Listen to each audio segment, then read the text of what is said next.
საღამომშვიდობის. თქვენ წინაშეა სპეციალური გამოშვება. დღევანდელ გადაცემას ასე დავარქვი. არაბული ინვესტიცია, ემიგრანტები და კიდევ ერთი რამ. თუ რატომ დავარქვი ასე, ამას რა თქმა უნდა, გადაცემის მსვლელობისას მივხვდებით. მას ასე არაბული ინვესტიცია. თემა, რომელმაც თუ შეიძლება ასე ითქვას, შეძრა საქართველო და თუ შეიძლება ასე ითქვას, ორ ნაწილად გაყო. ვერ ვიტყვი თანაბარ ნაწილებად მეთქი, მაგრამ მაინც ორ ნაწილად. მოწინააღმდეგეები და მომხრეები. რა თქმა უნდა, არიან ისინიც, რომლებიც დაბნეულნი არიან და არიციან აქეთ ქმნან პირი თუ იქით. ესეც გასაგებია, იმიტომ რომ ყველა ძალას, რომელიც საქართველოში წარმოიშვება, ყველა დაპირისპირებულ მხარეს გააჩნია საკუთარი მედია საშუალებები, გააჩნია საკუთარი ტელეარხები და ყველა ცდილობს პროპაგანდა გაუწიოს იმ მიმართულებას, რომელ მიმართულებასაც საკუთარ თავს მიაკუთვნებს არა მარტო სოფხედველობის გამო, არამედ გარკვეული გამორჩენის გამოც და ეს შემთხვევა, როდესაც ადამიანები გამორჩენის გამო აკუთვნებენ საკუთარ თავს ამა თუ იმ მიმართულებას ძალიან მოგვიმრავლდა საქართველოში. ასეთია ზნეობის მდგომარეობა, ასეთია საერთოდ ეპოქა, რომელშიც ცხოვრობთ. დიახ, რა არის ეს არაბული ინვესტიცია? ვინ აგვიხსნის მას თუ არა საქართველოს მთავრობა და განსაკუთრებით საქართველოს მთავრობის ხელმძღვანელი ბატონი ირაკლი კობახიძე. ბატონმა ირაკლი კობახიძემ კი ასეთი ახსნა შეუთავაზა. ეს პროექტი არის უპრეცედენტო ჩვენი ქვეყნისთვის, საუბარია 6.5 მილიარდ დოლარის მოცულობის ინვესტიციაზე, ამ მასშტაბის ინვესტიცია ჩვენ ქვეყანაში არ შემოსულა და არის რა თქმა უნდა უმნიშვნელოვანესი პროექტი ჩვენი ქვეყნის ეკონომიკის განვითარების. რაც შეეხება თვითონ ხელშეკრულების პირობებს, ხელშეკრულების პირობებში მაქსიმალურად არის ასახული სახელმწიფოს ინტერესები. კიდევ ერთხელ მადლობას გადავხდი მარიამ ქრივიშვილს, რომელმაც მაქსიმუმი გააკეთა იმისათვის, რომ საუკეთესო პირობები ასახულიყო ამ ხელშეკრულებაში ჩვენი ქვეყნისთვის და ეს 33%-იც ამის კიდევ ერთი გამოხატულებაა. რაც შეეხება ვალდებულებას, რა თქმა უნდა, ვალდებულების ზოგადად არის ორმხრივი, მაგრამ ჩვენ არ შევდივართ არც ერთ ისეთ ვალდებულებაში, რომელმაც რაიმე რისკი შეიძლება შეუქმნას ჩვენს ქვეყანას, მის ფინანსურ ინტერესებს, მის ეკონომიკურ ინტერესებს. პირიქით, თავიდან ბოლომდე ეს ხელშეკრულება არის ჩამოყალიბებული ისე, რომ მხოლოდ სარგებლოს ვიღებ ჩვენი ქვეყნისთვის ეკონომიკური და ფინანსური თვალსაზრისით. ეს არის ამ ინვესტიციის, ასე ვთქვათ, ეკონომიკური და ფინანსური მხარე. მაგრამ მას გააჩნია მეორე მხარეც, მეორე შემადგენელიც. ეს არის დემოგრაფიასთან დაკავშირებული საკითხი, ეს არის ქართული მიწის საკუთრებასთან დაკავშირებული საკითხი, ქართულ მიწასთან დამოკიდებულების საკითხი და ასე შემდეგ. ამასთან დაკავშირებითაც ბატონმა კობახიძემ თავის მოსაზრება გამოთქვა. რაც შეეხება უშუალოდ ამ ხმაურს, რაც შეეხება ამ პროექტის გარშემო, მე მახსენდება რამდენიმე თვის წინ, როდესაც გაფორმდა მემორანდუმი ამ ინვესტიციასთან დაკავშირებით, მაშინ გახსოვთ, რომ აბუ-დაბიში მოვაწერეთ ხელი შესაბამის მემორანდუმს. მთელი ოპოზიცია გამოდიოდა, განსაკუთრებით აქტიურობდა BMG მაშინ პირველთან დაკავშირებული ტელევიზია და ისინი აცხადებდნენ, მეყავდათ ეგრეთ წოდებული ექსპერტები, პოლიტიკოსები და სხვები და აცხადებდნენ, რომ ეს პროექტი იყო უპერსპექტივა. ან მთელი კამპანიის ხაზი იყო ეს, რომ პროექტი იყო უპერსპექტივა. ახლა ყველამ დაინახა, რომ არათუ უპერსპექტივა არ იყო ეს პროექტი, არამედ დაიწყო მისი განხორციელება და ახლა ამბობენ, რომ არა კარგია, მაგრამ უპერსპექტივა. ეს იყო ძველი მესიჯი. ახლა აღმოჩნდა, რომ პერსპექტიულია, მაგრამ ცუდია. ხო, აი ამ დონეზე დასული არიან. კითხვები არის, როდესაც 33%-იანი წილში არის. პარამეზია საუბარი. დღეს თავარი ხაზი არის ის, რომ შენდება თურმე ესა ორი საშინელი ქალაქი, თურმე რაღაც ქართულ დემოგრაფიას პრობლემა შეექმნება ამ პროექტზე, შემდეგ რაც არის წმინდა წყლის სპეკულაციები, ხო, განსაკუთრებით აქტიურობს ლელო, რომელიც ამ ტელევიზიას ფლობს და აქტიურობენ შესაბამისი პოლიტიკოსები. ტევპიროს და შესაბამისად იმის. აი, ყველაფერი ის, რაც ითქვა ამასთან დაკავშირებით. ახლა მე რომ გითხრათ, რომ ამომწურავი დასაბუთება მოგცა პრემიერ-მინისტრმა ამ ინვესტიციის მეთქი, თქვენ არ დამიჯერებთ. და თქვენ რომ მითხრათ, რომ ამომწურავი იყო ეს ყველაფერიო, მე არ დაგიჯერებთ. ეს იმიტომ რომ არ ყოფილა ამომწურავი ახსნა განმარტება იმისა, თუ რასთან გვაქვს საქმე. იყო ზერელე პუბლიცისტური დახასიათება. თქვენ შეიძლება მკითხოთ, იქნებ აქ არ იყო ამ კონკრეტულ გამოსვლაში, მაგრამ სხვაგან იყო უფრო სერიოზული დასაბუთებაო. სრული დარწმუნებულობით შემიძლია გითხრათ, რომ არავითარი მეცნიერული ახსნა განმარტება ამასთან დაკავშირებით არავის არ მოუწია. ჯერჯერობით ყოველ შემთხვევაში ვნახოთ შემდეგ დაასაბუთებენ თუ არა. აი ასე ზედაპირულად და აი ასე პუბლიცისტიკის დონეზე თუ შეიძლება ასე ითქვას. მეტი სიღრმე აქ არ ყოფილა და არც სხვა გამოსვლებში. რომელიმე მინისტრის, რომელიმე დეპუტატის, პრემიერ-მინისტრის ან სხვებისა ჩვენ უფრო მეტი დასაბუთება არ გვინახავს არა და მეტი დასაბუთება საჭიროა, აუცილებელია. იმიტომ რომ ჯერ ერთი საქმე შეეხება უზარმაზარ ინვესტიციას. ჩვენი ქვეყნისთვის უპრეცედენტო ინვესტიციას. და მეორე ჩვენს ქვეყანას აქვს მრავალი პრობლემა, სუსტი ქვეყანაა, დაუცველი ქვეყანაა. ბევრი მეგობარი არ ვყავს, ვისაც მეგობრად ვთვლით, ისინიც არ არიან ჩვენი მეგობრები და მით უმეტეს ჩვენი დამცველები. ამიტომ სადღაც რომ წავიფორხილოთ, რომ წავიბორძიკოთ, ფეხი რომ წამოვკრათ რაღაცას, შემდეგ ჩვენთვის ხელის წამომშველებელი არავინ არ არის. ამის გათვალისწინებით, რა თქმა უნდა, ის სიფრთხილე, რომელიც საჭიროა, რომლისკენ მოწოდებაც გაისმის ხოლმე საზოგადოებაში, სამწუხაროდ არ არის იმ დონეზე, რა დონეზეც უნდა იყოს. არა და ვთქვი, რომ ერთის მხრივ, ესე იგი, არის თუ არა ეკონომიკურად ეს პროექტი დამაჯერებელი და მეორეს მხრივ ხომ არ მოყვება ამას სხვა პრობლემები, დემოგრაფიული პრობლემები, მიწის პრობლემა და ასე შემდეგ. ხანდახან ამ პროექტის მომხრები ამბობენ ხოლმე, რომ მიწას ვინმე რა ზურგზე მოიკიდებს და სადმე წაიღებსო ქართულ მიწასო. თითქოს ფრთიანი გამონათქვამია, ხატოვანი გამონათქვამია, მაგრამ არც თუ ისე, იმიტომ რომ ვიღაცა მოიკიდა ქართული მიწა ზურგზე და წაიღო სადღაც. ჩვენ ამის პრეცედენტები გვაქვს და უახლოეს წარსულში, ჩვენს უახლოეს ისტორიაში.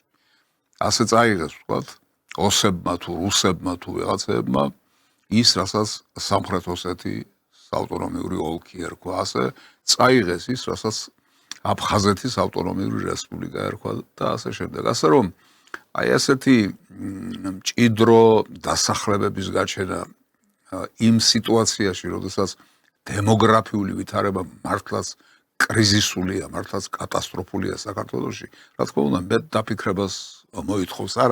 არ ვამბობ და არ ვამტკიცებ, რომ ეს ყველაფერი ცუდი არის, მაგრამ გააზრება რომ უნდა ამას ყველაფერს და მოსახლეობამდე ისეთი სახით უნდა მიტანა, რომ კითხვის ნიშნები არ რჩებოდეს, ან ძალიან ცოტა კითხვის ნიშანი რჩებოდეს, ეს უეჭოა, ეს საკამათო არ არის. ეს ასე უნდა ხდებოდეს, მაგრამ სამწუხაროდ ასე არ ხდება და ამიტომ დადგა საკითხი ისე როგორც დადგა. მე მესმის, რომ ძალიან ბევრი მტერი და ავის მოსურდე აგენტურა დასავლეთისა თუ ისიც გნებავთ, რომელიც აქ მოქმედებს და ძალიან ღიად მოქმედებს. მიეტმასნება ახლა ამ საკითხს და იტყვიან, რომ აი უბედურება საიდან მოდის. გასაგებია, მაგრამ რა კი ისინი ამბობენ, ამიტომ ჩვენც არ ვთქვათ, თუ კი ამაში რამე პრობლემას ხედავთ, არა, ჩვენც უნდა ვთქვათ, ჩვენ არ უნდა შეგვეშინდეს იმის, რომ ჩვენი მტერი რა კი ასე ამბობს, ჩვენ არ უნდა ვთქვათო, ეს პოზიცია არ უნდა გამოვამჟღავნოთ და არ უნდა გამოვავლინოთ, იმიტომ რომ არ არის სწორი პოზიცია. რაც დასაფიქრებელია, იმაზე უნდა დავფიქრდეთ, იმიტომ რომ ჯერ ერთი ყველაფერს რომ თავი დავანებოთ ამ ეკონომიკურ და ფინანსურ მხარეს, ეს ემიგრაციისა და მიგრაციის საკითხები საქართველოში ბალანსი ამ ორი მიმართულებისა არის მეტისმეტად არასახარბიელო. ძალიან ბევრი ჩვენი გაედინება და ძალიან ბევრი უცხო შემოედინება. ეს ხომ ფაქტია. ამიტომ ამ კონკრეტულ შემთხვევაში შესაძლებელია რაღაც ციფრებსა და რიცხვებში გამოხატული დიდი უბედურება არ ჩანდეს ამ არაბებთან დაკავშირებით ამ კონკრეტულ შემთხვევაში, მაგრამ წვეთი ემატება და ასე იქნება შემდეგ გაცილებით უფრო დიდი პრობლემა. ამიტომ წვეთიც რომ იყოს ჩვენი საზიანო, ის წვეთიც არ უნდა დაუშვათ და არ უნდა გავახაროთ საქართველოში. ეხლა მინდა არქივიდან წარმოგიდგინოთ ერთი პატარა მასალა, რომელიც ჩემი აზრით შესანიშნავად ასახავს ამ ვითარებას, რის შესახებაც ახლა მე თქვენ წინაშე ვსაუბრობდი. ეს ყველაფერი ჩვენგან წასულებზე, ჩვენგან იქით წასულებზე, ემიგრაციაში, გადახვეწილებზე. მაგრამ ეს ჩვენი საქართველო, ქართველებისგან რომ იცლება, აქ ვაკუუმი და სიცარიელე კი არ რჩება, არამედ აქაურობაც ივსება ოღონდ სხვებით. ახლა ვიღაცები დაიწყებენ ყვირილს, რომ როგორც წინააღმდეგნი ვართ, რომ ვინმე შემოვიდეს, ეს რა ქსენოფობია, ეს რა სიძულვილის ენაზე ლაპარაკია და ასე შემდეგ. არა ბატონო, მაგრამ ყველაფერს თავისი რესურსი აქვს. რამდენია დასაშვები და რამდენი აღარაა უკვე დასაშვები, იმიტომ რომ თვისებრივ ცვლილებაში გადადის რაოდენობრივი ცვლილება. აი რას ლაპარაკობს სასულიერო პირი აქეთ ჩამოცვლელებზე. ომობდა. რათომობდა კაცო, რათომობდა. ასიკლავდა თავს. რატომ მოიგო დიდგორი დავითმა მაინტერესებს? რა საჭირო იყო? რატო გაწიდა თავი? ეთქვათ რომ თურქებისთვის რომ აბა ჩვენ ძმები ვართ, როგორც გინდა ეგრე ვიყოთ. ფიცი მიეცა იმისთვის ერთგულებისა სულთანისთვის და რა საჭირო იყო ეს? და მას რომ ესი არ ექნა, დღეს მე და შენ რა ენაზე ვილაპარაკებდით? და რა რაზე ვილაპარაკებდით რა თემაზე საერთოდ? თუ იქნებოდა ეს ქვეყანა. ჩვენი წინაპრები რომ ომობდნენ, რატომ ომობდნენ? რატომ არ უთმობდნენ თავიანთ მიწა-წყალს, სხვებს, უცხოელებს, 1000 ჯიშის და 1000 რჯულის მომთაბარე შემოდიოდა საქართველოში, მაგრამ ყველას თავის ადგილს მიუჩენდნენ ხოლმე და დღეს შეიცვალა ვითარება, დღეს დასაშვებია ეს ყველაფერი? არა ბატონო. ჩვენ რომ ომობდით, ჩვენი წინაპარი რომ ომობდა უпроსორად, ეს იმდენად იყო ძვალ რბილში გამჯდარი, რომ ხატულ ნაწარმოებებში სხვადასხვა ვარიაციით, სხვადასხვა სახით გადადიოდა ხოლმე. აი ერთ-ერთი შესანიშნავი ეპიზოდი ფილმიდან ჯარისკაცის მამა. Мой отец воевал. Его отец воевал. Его отец, его отец воевал тоже. ასე იყო. და ეს იმ ქვეყანაში, სადაც ვეფხისა და მოყმის ბალადა შეიქმნა. არნუ ტოლერანტობის განსაკუთრებული ფორმა და მოდელი ჩამოყალიბდა. მაგრამ განსაკუთრებულ ფორმას და მოდელს ტოლერანტობისა აქვს თავისი რესურსი, თავისი საზღვრები, თავისი სივრცე. გადასწდება თუ არა ყველაფერ ამას, ის იწყებს, ის კონტრპროდუქტული ხდება და იწყებს უკვე შენს წინააღმდეგ მუშაობას. აი ეს არ უნდა დაუშვათ, არავის არ მოუწია ჩვენთვის ამის დაშვების უფლება. აი ეს საარქივო მასალა, რომელიც წლების წინ არის ჩაწერილი, ასე რომ მე პირადად ახლა არ დამიწყე ამ თემაზე საუბარი და არაბულ ინვესტიციასთან დაკავშირებით არ გავხსენებია პრობლემები, რომელიც ქვეყნის წინაშე დგას, როგორც იმ ფრიად პატივსაცემ საეკლესიო სასულიერო პირს, რომელიც შესანიშნავად საუბრობდა ამ ეპიზოდში თქვენს წინაშე. და ძალიან ბევრ ჩვენ თანამემამულეს და თანამოქალაქეს აწუხებს ეს საკითხი, ეს პრობლემაა, სერიოზული პრობლემაა, ურთულესი პრობლემაა.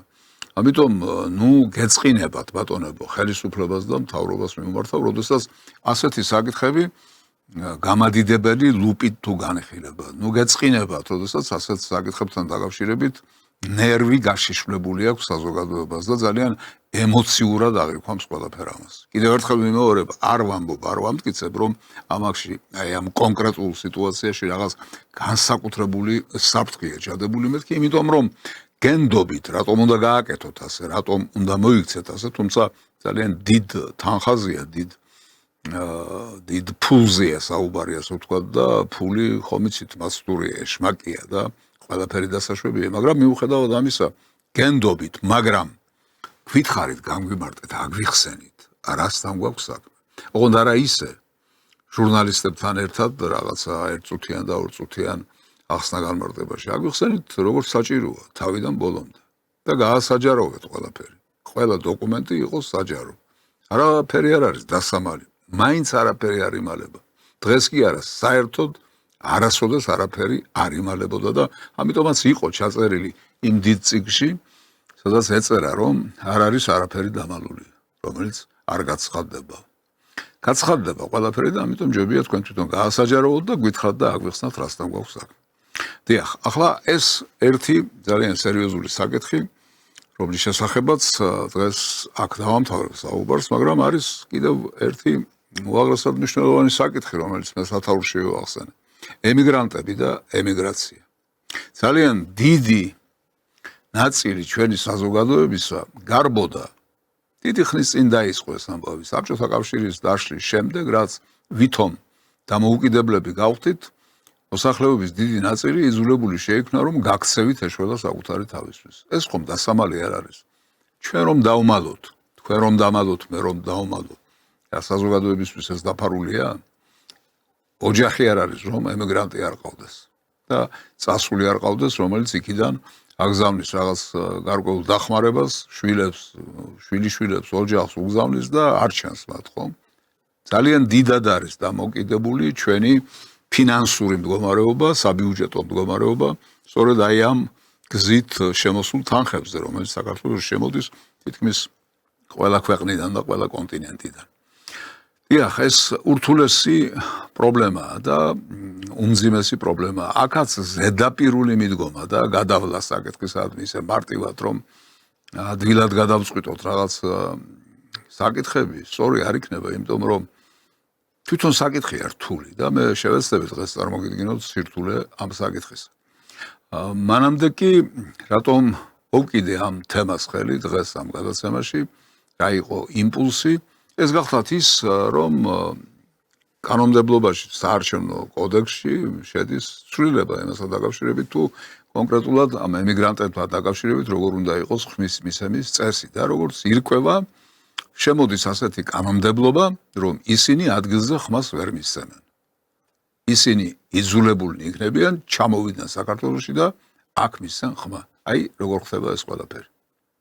არაფერი იცვლება საზღვარგარეთ ყოფი მოქალაქეების საარჩევნო უფლებაში, როგორც აქამდე საქართველოს ყველა მოქალაქეს ექნება არჩევნებში ხმის მიცემის სრული უფლება და შესაძლებლობა. ერთადერთი პირობა არის 4 წელიწადში ერთხელ სამშობლოში ჩამოსვლა და ხმის მიცემა საქართველოში.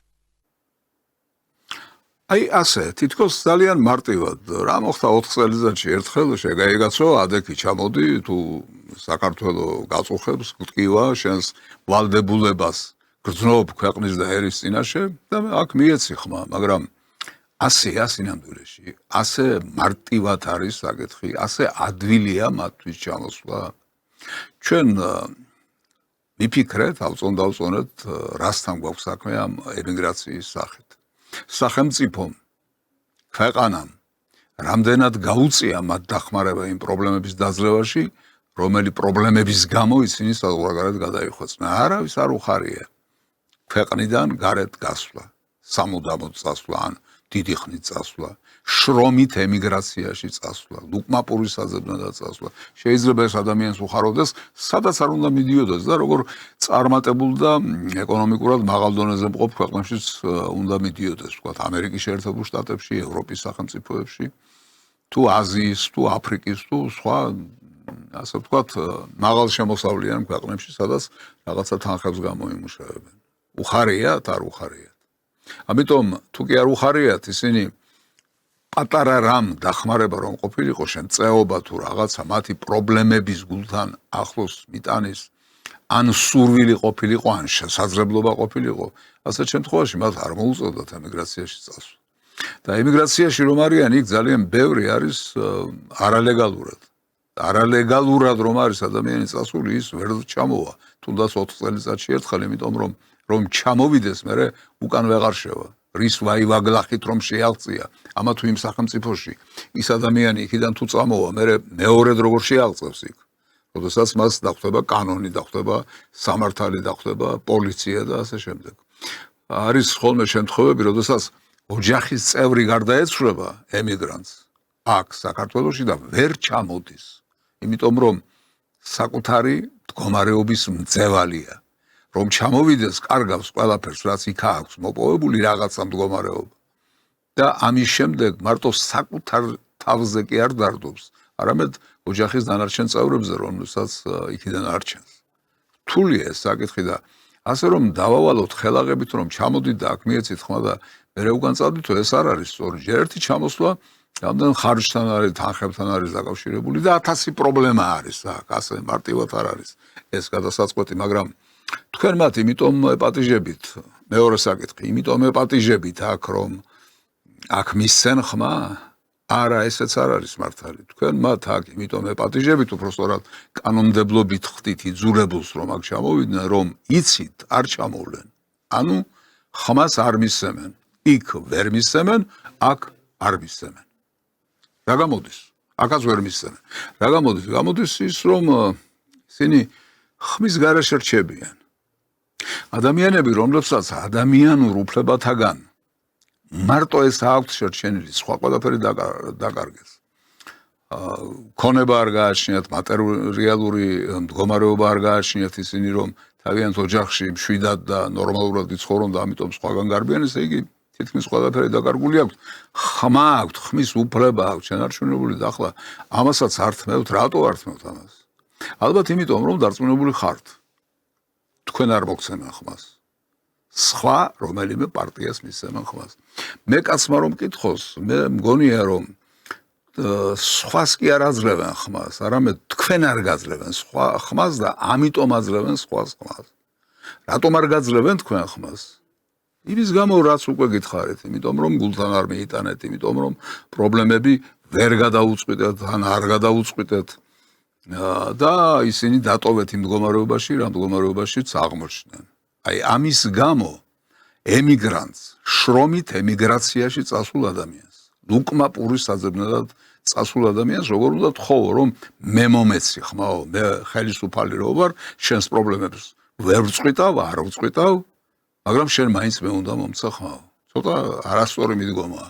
თუმცა არც ის არის ალბათ სწორი ზოგიერთი მათგანი, ანუ ერთი ნაწილი, შეიძლება დიდი ნაწილი, შეიძლება პატარა ნაწილი, რომელიც ხმას სხვას აძლევს იმის გამო, რომ თქვენ ჯიბში ჩაგიდგათ და თქვენზე გაბრაზებული. არც ეს არ არის სწორი.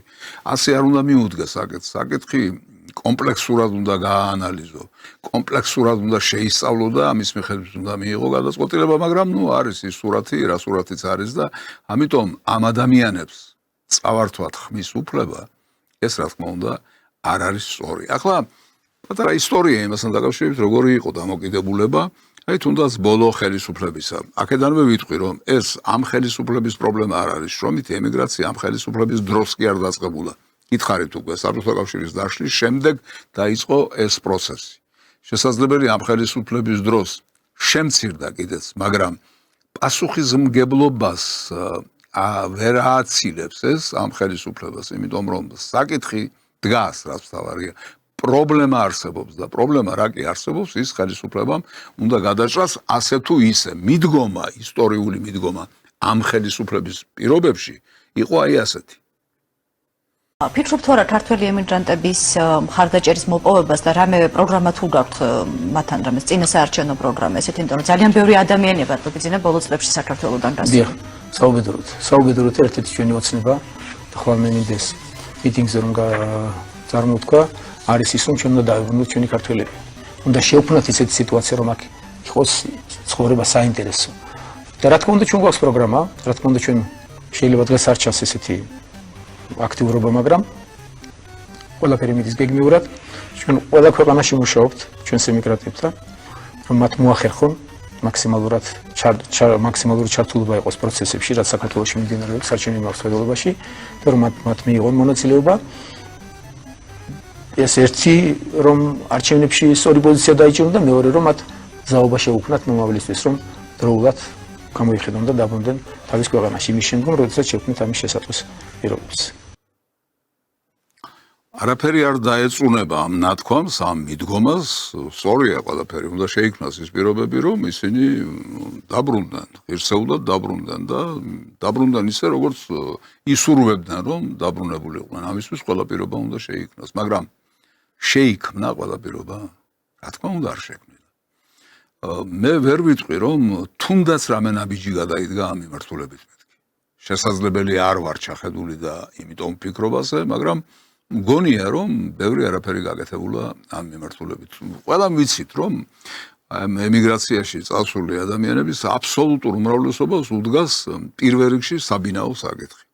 აქ ბინების მშენებლობაში რამე რომელიმე სეგმენტი არის გათვალისწინებული იმისთვის, რომ ემიგრანტებს დავეხმაროთ, რომ მათ რაღაც გრძელვადიანი სასხები თუ სხვა რაღაცა 1000 ფორმა შეიძლება გამოინახოს, მათთვის აშენდეს კორპუსები, მათთვის აშენდეს საცხოვრებელი ფართი და მათ კონდეთ იმისი საშუალება, რომ ამ თვალსაზრისით მათი მდგომარეობა გაიუმჯობეს. მე ვერ ვხედავ ასეთ პროგრამებს. კიდევ ერთხელ ბოდიშ ვიხდი თუ რამე არსებობს და მე გამომჩა, მაგრამ საკმარისი რომ არ არის ხომ ფაქტია, თორემ ამდენი ემიგრანტი არ დარჩებოდა იქ ასეთ შემთხვევაში. ან თუ დარჩებოდა, აქ ოჯახებს დააკმაყოფილებდნენ და რა თქმა უნდა, ხმის მისაცემად სხვასთან არ გაიქცეოდნენ. არამედ პირველ რიგში თქვენ მოგცემდნენ ხმას, მაგრამ ასეთი რამ არ ხდება და იმიტომ გადადგით ეს ნაბიჯი, რომელიც ცოტა უხერხული ნაბიჯია, რომ კაცმა მკითხოს. ახლა ეს რაც შეეხება ამ ასეთ ზოგად მდგომარეობას და ჩვენს სახელმწიფოებრივ დამოკიდებულებას ემიგრაციასთან და ემიგრანტების პრობლემასთან, მაგრამ ის შეგვისწავლია, გაგვიაზრებია, ვთქვათ, როდესაც მათ რაღაცას ვთხოვთ, როდესაც ვამბობთ, რომ კაცო, შენ იქ ცხოვრობ, ძმაო და იქიდან მიწყვიტავ ამ შენი ქვეყნის ბედს, შენ ხომ გაერიდე, გაეცალე, ერთხელ წახვედი უკვე აქედან და მე აქ ვცხოვრობ, მე ამ პრობლემების პირისპირ ვდგავარ და შენ რას მასწავლი იქიდან, ასეთი დამოკიდებულებაც არსებობს. სწორია ეს დამოკიდებულება, ჩვენ ვინც ასე ვამბობთ, ვიცით ისინი რა პირობებში ცხოვრობენ, რას გრძნობენ, რას განიცდიან. როგორია მათი არა მარტო მატერიალური, არამედ სულიერი მდგომარეობა. დავფიქრებულ ვართ ამაზე. მე მიჩვენებია თქვენთვის რაღაცა მომენტები, რაღაც ფრაგმენტები და ეხლაც მინდა არქივიდან ერთი მასალა შემოგთავაზოთ იმის ამსახველი თუ როგორია მათი სულიერი მდგომარეობა, როგორია მათი ნოსტალგიური მდგომარეობა, როგორია მათი ტანჯვის ხარისხი, რომლებიც გადახვეწილნი არიან სამშობლოდან. მოდით პატარა ფრაგმენტი მოვისმინოთ პროფესორ ანზორ თოთაძის ერთ-ერთი გამოსვლიდან. საერთოდ უმძიმესი დემოგრაფიული სიტუაცია არის უაღრესი კრიზისია, დამდგარი დემოგრაფიული კრიზისი შეიძლება ითქვას. უკვე და აქედან თავის დაღწევა ძალიან ძნელია, იმიტომ რომ უკვე წლებია უკვე ეს პროცესი მონდა. დიახ, მოკლედ არის ნათქვამი, მაგრამ ძნელია უკვე აქედან თავის დაღწევა, იმიტომ რომ კრიტიკული წერტილი გადალახულია უკვე. და წითელ ხაზს მიღმა ვიმყოფებით ამ თვალსაზრისით და საქართველოს იქნება თუ არა რამდენიმე ათეულ წელიწადში ესეც კაცმა არ იცის. უფრო სწორად დიდი შანსია რომ საქართველოს როგორც ასეთი და ქართველები როგორც ასეთი გადავშენდებით და აქ სხვა დაიკავებს ჩვენს ადგილს, იმიტომ რომ ჩვენ იძულებული ვართ სადღაც გავიქცეთ, სადღაც გადავიხვეწოთ, სადღაც ვეძებოთ ლუკმაპური და არსებობის საშუალება. და არავინ ფიქრობს იმის შესახებ, თუ რა დღეში არიან ის ადამიანები, რომლებიც გადახვეწილები არიან. თუნდაც ჩვენთვის ყველაზე სანეტარო სახელმწიფოში, ამერიკის შეერთებულ შტატებში. იმის იმედიც არ აქვს, რომ ვერმე ნაცნობი შეხვდება ქუჩაში და სამშობლო ეს ქვეყანა არასდროს არ გახდება. მაინც სტუმრად გრძნობ თავს, მაინც უცხოარი, არ არის მშობლიური, არ არის თბილი, არ არის ისეთი ახლობელი. ის სიღრმე აქ არ არის. ადამიანი გიღიმის და ამ ღიმილში სიყვარული. ყოველ წელიწადს სხვადასხვა კლასს იცვლი. ამიტომ ეს უშლის დამეგობრებას ხელს და ხალხი უფრო ადვილად სამართავია. ჩვენ იქ ოჯახის წევრები ვართ, მე იქ ზაფხულში ჩემი კლასელებისთვის და ჩემი ნათესავებისთვის ჩავდივარ. იქ უფრო, აქ ყველაფერს აკეთებ, მაგრამ ისეთი გემო მაინც არ აქვს იქ. არ ვიცი, ჩვენ გვეჩვენება ასე თუ. მერცხალზეა ნათქვამი, ციხის ფანჯარაზე მერცხალი ბუდეს არიგებს. უკვე აი 9 წელი სრულდება, რაღაც 2-3 თვეა დარჩენილი. ჯერ მერცხალი არ მინახე. იქ რო ჩადეხარ ყველაფერი გიყვარს.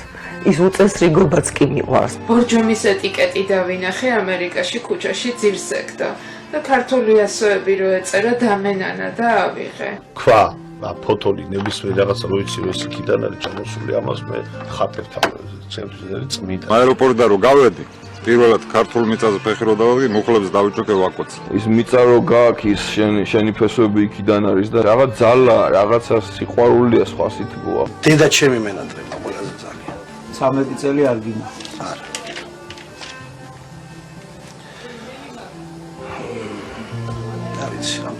არ უნახავთ შვილები, არ უნახავთ დედები, არ უნახავთ ოჯახის წევრები წლების განმავლობაში.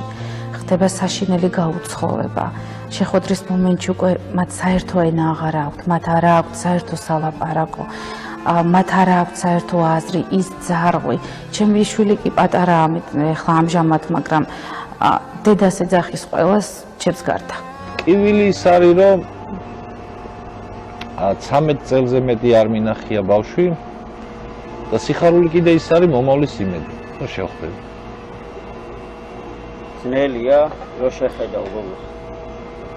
რომდები დავგებხედავ შესწრიალებს.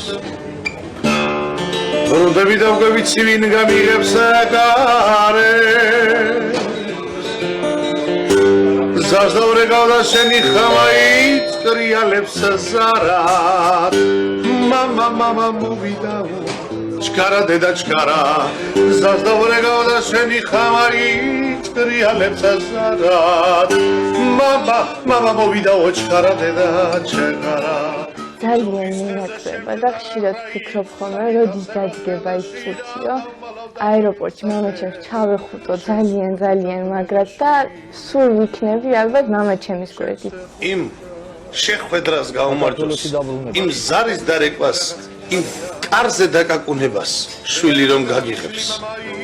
და რო უყურებ მართლა ეს არის თუ მეცვლიება. სიხარულს გული ვეღარიტებს, ვენაცვალე მელით დასრულს შესფაციაკითებს. გაწარმოებული ჩვენ არ უნდა გავხდეთ ამ ქვეყანაზე. დაწარმოებული ვახცეთ ამ ცხოვრებაში. ჩვენ დავგარგეთ ის დაუბრუნებელი წლები. რასაც კი ოჯახთან, ბავშვებთან, მშობლებთან ურთიერთობა. ეს არის ამერიკის წესი ცხოვრების ჭაობი, რომელიც გითხრევს ერთ წელს მეორე მიყვება და 14 წელი მიხდება მეთქი აღნიშნული სექტემბერში. აქაურებ ყოველ დღე დაბრუნებაზე საუბრობენ, მაგრამ არა არის ის უცხო. ოფის დაბრუნდებიან, როგორ დაბრუნდებიან. ზარდავრეგავ და შენი ხამაით კრიალებს ზარად. მამა მოვიდაო ჩქარა დედა აი ასეთია ამ ადამიანების მდგომარეობა და მე ვიტყოდი რომ ეს არ არის ცალკეულ ადამიანთა მდგომარეობა და პრობლემა. ეს არის საქართველოს მდგომარეობა და საქართველოს პრობლემა. ეს ადამიანები შრომობენ და ტირიან. ერთმანეთს ხვდებიან და ტირიან. სუფრასთან არიან და ტირიან. მღერიან და ტირიან. ძინავთ და ტირიან. ამ მდგომარეობაში მყოფი ადამიანების ბედი თუ გულთან ახლოს არ მივიტანეთ. მათ სიტუაციას თავიდან ბოლომდე თუ არ ჩავწვდით და მათ დასახმარებლად სახელმწიფომ არ იყონა, მაშინ ამ სახელმწიფოს ვერ დაარქმევ. იმიტომ რომ სხვა რაღა უნდა იყოს ამაზე დიდი პრობლემა ქვეყნისა და ხალხისთვის. ეს ეპოქამ შექმნა. ეს შეიძლება ჩვენმა შეცდომებმა შექმნა. ეს შეიძლება ჩვენ მიერ ჩადენილმა დანაშაულებმა, პოლიტიკურმა დანაშაულებმა შექმნა. ნუ წავალთ ახლა ამ მიმართულებით, მაგრამ ერთი რამ ფაქტია, რომ საქართველოს წინამორბედი თუ არა დღევანდელი ხელისუფლება ამასთან დაკავშირებით ფიქრობს, მსჯელობს საჯაროდ და ასე შემდეგ. ერთი ცნობილი ინტერვიუ არსებობს ბიძინა ივანიშვილთან, სადაც ეს საკითხები შედარებით ღრმად არის მიმოხილული და მე მინდა რამდენიმე ფრაგმენტი შემოგთავაზოთ აქედან. რეალობიდან უნდა გამოვიდეთ და არა ეიფორიულად ვიძახოთ, რომ ჩვენ მუშევრობას აღმოფხვრით, ჩვენ ყველას დავასაქმებთ, რომ ჩვენ დავაბრუნებთ ჩვენს ემიგრანტებს, მუდმივად ვამბობთ. ეს არ არის მარტივი პროცესი. საშუალოდ, რამდენიც გასულია, თქვა, საშუალოდ 1.5 მილიონი ზუსტი დათვლა არ აქვს და შიგნით უმუშევარი რაცაა. ახლობით 2 მილიონი ადამიანი მოითვლება, ხო? ეხლა კარგი ეკონომიკის პირობებში და კარგი კოორდინაციის შემთხვევაში საშუალოდ 50,000 ახალი სამუშაო ადგილი შეიძლება შექმნას საქართველოს. შეიქმნა საქართველოს შაბა. ნახეთ რამდენი წელიწადია ის 2 მილიონი და 50,000 ესე იგი 10 წლეულები ჭირდება ამას რომ ჩვენ ყველანი დავასაქმოთ საკუთარ სამშობლოში. ამ ინტერვიუმ თავის დროზე საზოგადოება გააღიზიანა. და არის მართლაც გამაღიზიანებელი, თუნდაც იმიტომ რომ არის გარკვეული პესიმიზმი, არის გარკვეული უპერსპექტივობა და არის გარკვეული შეთავაზება ამ ინტერვიუში, რომელიც მიუღებელია, რომელიც ძნელად აღსაქმელია, მაგრამ მეორე მხარეც არ უნდა დაგვავიწყდეთ. აქ არის გულახდილობის ძალიან დიდი დოზა, პატიოსნად არის საკითხები ნათქვამი და განხილული. აი თუნდაც ეს წინადადება, რომელიც ბოლოს თქვა მან, რომ 50,000 ადგილი რომ შექმნა 2 მილიონი სამუშაო ადგილი როდის შეიქმნება, რამდენი წელიწადი დაშირდება ამას. ამიტომ 1 წელიწადში, 2 წელიწადში და თუნდაც 5 წელიწადში ამ პრობლემებს დავძრევ და გადავწყვეტო, ესო მოჩვენებითი ამბავია, ეს არ არის სწორი მიდგომაო. პესიმისტურია, პერსპექტივო ნათქვამია, მაგრამ რაღაცა პატიოსნად ნათქვამიც უნდა დავინახოთ ამაში. იმიტომ რომ ამ პატიოსანი მიდგომის გარეშე პრობლემა ვერ გადაწყდება.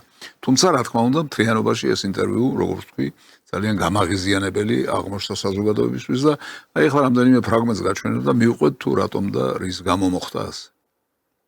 ბუნებრივად რაც მოხდა და რაც განვითარდა და უამრავი ქართველი დღეს საშუალზე გადაგებული არის საზღვარგარეთ გასული და იქ მუშაობს და ძირითადად აბსოლუტური უმრავლესობა მათი არის დასაქმებული არალეგალურად. აი თუ შეიძლება ჩემი ინიციატივა იყო ეს და მამუკა ვახტაძესთან ერთად ამას განვიხილავდით, სპეციალურად გუნდით ჩამოვაყალიბეთ. ჩვენ შეგვიძლია და უკვე აქტიურად მუშაობთ რამდენიმე თვეა ევროპის განვითარებულ სახელმწიფოებთან, როგორც სახელმწიფომ და ვაფორმებთ კონტრაქტებს და მივდივართ ამაზე, რომ შევავსოთ ის დეფიციტი, რაც ევროპელებს აქვთ. ევროპელებს აქვთ სამუშაო ადგილები, აკლიათ სამუშაო ძალა. ჩვენ არ აგვაქვს სამუშაო ადგილები, ეს არის ჩვენი ძირითადი პრობლემა. ნახეთ როგორ არის საკითხი დასმული. ევროპელებს აქვთ სამუშაო ადგილები, მაგრამ აკლიათ სამუშაო ძალა. ჩვენ არ გვაქვს სამუშაო ადგილები და გვყავს სამუშაო ძალა. ამიტომ აქედან გამომდინარე, რა უნდა ვქნათ და როგორ უნდა მოვიქცეთ? პრობლემა რაშია, რომ ისინი არალეგალურად არიან დასაქმებული აბსოლუტური უმრავლესობა. შესაბამისად სამშობლოში დაბრუნებას ვერ ახერხებენ, ნათესავებთან და ოჯახებთან ურთიერთობის პრობლემაა და არიან ასე ვთქვათ, ღირსება შელახულები შეიძლება დავარქვათ, რომ ამ პროცესს ჩვენ დავიწყეთ ძალიან აქტიურად. რამდენიმე ასეულს უკვე ლეგალურად გერმანიასთან შეიძლება რამდენიმე ასეული უკვე შემდეგ გაზაფხულზე მოახერხოთ და გავუშვათ სეზონურ სამუშაოზე. 2-3 წელიწადში პრინციპში ეს არის დალაგებადი, რომ ჩვენ ხელშეკრულებები გავაფორმოთ. აი რაღაცა პირველი ნიშნები გამოჩნდა იმისი თუ რა უნდა ვქნათ, როგორ უნდა მოვიქცეთ შექმნილ ვითარებაში. მაგრამ მოდით კიდევ უფრო გადაჭრით, კიდევ უფრო გაბედულად ვათქმევინოთ ბატონ ივანიშვილს თუ მაინც რა უნდა გავაკეთოთ. ლეგალურად გადავამზადებთ პროფესიებს აქ ჩვენ სასწავლებლებში, უფასოდ და აი რაც ჭირდებათ ზუსტად მინიმალური ენაც 2-3 თვეში და მივავლენთ სამუშაოდ. აჰა, გადაწყვეტა. საკითხის. ჩვენ გვაქვს სამუშაო ძალა, გვყავს სამუშაო ძალა, ადამიანები, რომლებიც დასაქმებას ითხოვენ, მაგრამ არ გვაქვს სამუშაო ადგილები და ახლო მომავალში ვერც შევქმნით იმდენს, რომ ესენი მთლიანად დავაკმაყოფილოთ, ამიტომ მოდით მათ ვქნათ პირი ევროპისკენ, იმიტომ რომ მაინც იქით გარბიან, მაინც იქ აძებენ ხსნას და შველას და ჩვენს წავეხმაროთ ამ პროცესებს და ასე მოვიქცეთ. მაგრამ წასვლა ხომ უნდათ, გადაადგილება ხომ უნდათ. ეს პრობლემას ხომ პრობლემაა. იაფირისები რაც დღეს ქუთაისიდან არის, ამას მთავრობა ასუბსიდირებს. გავზრდით ამ ნაწილს 30-35 ევროთ შეიძლება პარიზიდან ჩამოხვიდე თბილისში თუ ქუთაისში. და აღსდგება ის, რაც დღეს არის დანგრეული და რაც ესე აწუხებს ჩვენს მოქალაქეებს, რომ ჯერ ღირსეულად ჩავა, იქ როგორც გერმანელი ისევე დასაქმდება და ღირსეულად ის არავის არ დაემალება და არაფერი ფარული არ ექნება და მოპარული, გაფორმებული იქნება ეს კონტრაქტი და დასაქმდება აბსოლუტურად ფორმალურად და იაფი რეისებით თუ კვირაში ერთჯერ არა კვირაში თვეში ორჯერ და თვეში ერთჯერ მაინც მინიმუმ თავისუფლად შეიძლება ჩამოვიდეს და ნახოს თავისი ოჯახი და მოეფეროს თავის საყვარელ სამშობლოს. აი საკითხის გადაწყვეტა. ჯერ ერთი მივავლენთ იქით, დავეხმარებით ამაში, რომ აქ მოვამზადოთ შესაბამისად, ენაც ვასწავლოთ რაღაც საყვალპურო დონეზე, ავიაბილეთების საკითხებშიც მოვეხმაროთ, დავეხმაროთ და წავა ხალხი იქით და იქ იპოვნიან საარსებო საშუალებას. აი, მიდგომა როგორია? ძალიან მძიმე მიდგომაა, ძალიან რთული მიდგომაა. ძალიან ძნელად გასაგები და ძალიან ძნელად მისაღები მიდგომაა, მაგრამ ასეთია მიდგომა. და რას მივიღებთ საბოლოოდ? რეალობა ესაა, ნიკა. 2 მილიონ სამუშაო ადგილს ვერც 1 წელიწადში და ვერც 20 წელიწადში საქართველოში ვერანაირი ეკონომიკა ვერ შექმნის. ამიტომ სპეკულაციებს თავი უნდა დავანებოთ, მაგრამ ხალხს ღირსება დაუბრუნოთ. მე დაახლოებით ესე წარმომიდგენია რეგიონალური შეხვედრები რომ მქონდა, ერთ-ერთი ძირითადი თემა განათლების რეფორმას ვაცნობდი და ცირკულაციას ეძახიან კიდევ ამას, ლეგალურ დასაქმებას ხმარობ მე სიტყვებს. ჩვენ თუ ამას მოვახერხებთ შედარებით ღარიბ ქვეყნებში, ღარიბი ეკონომიკა მაქვს, ხედულობაში დაბალი ეკონომიკის მქონე ქვეყნებში გახიზნουν ჩვენი თანამოქალაქეები, შეიძლება შემოფრდნენ, ლეგალურად პასპორტები განაახლონ და უფრო მაღალი აღანაზღაურებად ქვეყნებში წავიდნენ და დასაქმდნენ. 2-3 წელიწადში მე ვფიქრობ, ახლა გარანტიებს ვერ ვიძლევი ამაზე და მაგრამ აბსოლუტურად რეალურია 2-3 წელიწადში ჩვენ ძირითადად მივიღოთ ბალანსი. რაღაცა ისეთი სიტყვა ითქვა, დამაინტერესებელი და შესაძლებელია დამაიმედებელიც. სიტყვა ბალანსი, მაგრამ რას ნიშნავს მაინც ეს ბალანსი? როგორ უნდა გავიგოთ ეს ბალანსი? ამას დაჭირდება ამის გამოყენება ჩვენ მოგვიწევს რამდენიმე ათეული წელიწადი, შემდგომ ბალანსი დადგება ქართველი სამშობლოს დაუბრუნდება. ჩვენ მიჯაჭვული ვართ და განწირული ვართ ქართულ მოზაძის ცხოვრების და მე საკუთარ თავზეც გამოვცადე და ბევრიც მინახავს. რა თქმა უნდა, ესე რომ მოაწყობ და გაიყვან ლეგალურად ხიფათია, თუმცა ისინი მოქალაქეობას ამ დროს არ მისცემენ. დაბრუნების ალბათობაც უფრო მაღალი იქნება. ესაა რეალობა. მე არ ვადანაშაულებ და არ გამოვთქვათ, თუმცა პოლიტიკურად გვითქვავს ჩვენს, როდესაც მოვედით ოპოზიციაში, რომ ამდენი ჩვენი თანამოქალაქე საშუარძეა გადაკარგული და ნაცებს ვადანაშაულებდით პრინციპში. ისინი დღეს ამას ჩვენგან ითხოვენ, მაგრამ რეალობა ესაა. ელემენტარული ეკონომიკა ვისაც ესმის 2 მილიონ სამუშაო ადგილს 10 წელიწადში დაჭირდება საქართველოს რო შექმნას, მაგრამ 2-3 წელიწადში ჩვენ შეგვიძლია ყველა ჩვენი მოქალაქე, ვისაც უნდა მუშაობა, ყველა დასაქმდეს ღირსეულად. ზოგი შეიძლება მიუნხენში იმუშაებს, ზოგი იმუშაებს ქუთაისში. აბატონო, საკითხიც გადაწყვეტილია. ვინც წავა, იმუშავებს მიუნხენში, მარტო მიუნხენი არ იქნება, რა თქმა უნდა, იქნება პარიზი, იქნება ბერლინი, იქნება კოპენჰაგენი, იქნება სტოკჰოლმი, იქნება ნიუ-იორკი და იქნება სხვადასხვა ქვეყნები და ქალაქები. ზოგი იმუშავებს ქუთაისში. მარტო ქუთაისი არ იქნება, იქნება ქუთაისი, ტყიბული, ბათუმი, თელავი, ზუგდიდი, ცხოროწყუ, ახმეტა და ასე შემდეგ. ზოგი იქით და ზოგი აქეთო, მაგრამ არის ეს საკითხის გადაწყვეტა? ეს არ არის საკითხის საბოლოო გადაწყვეტა. მაშ რა ვქნათ?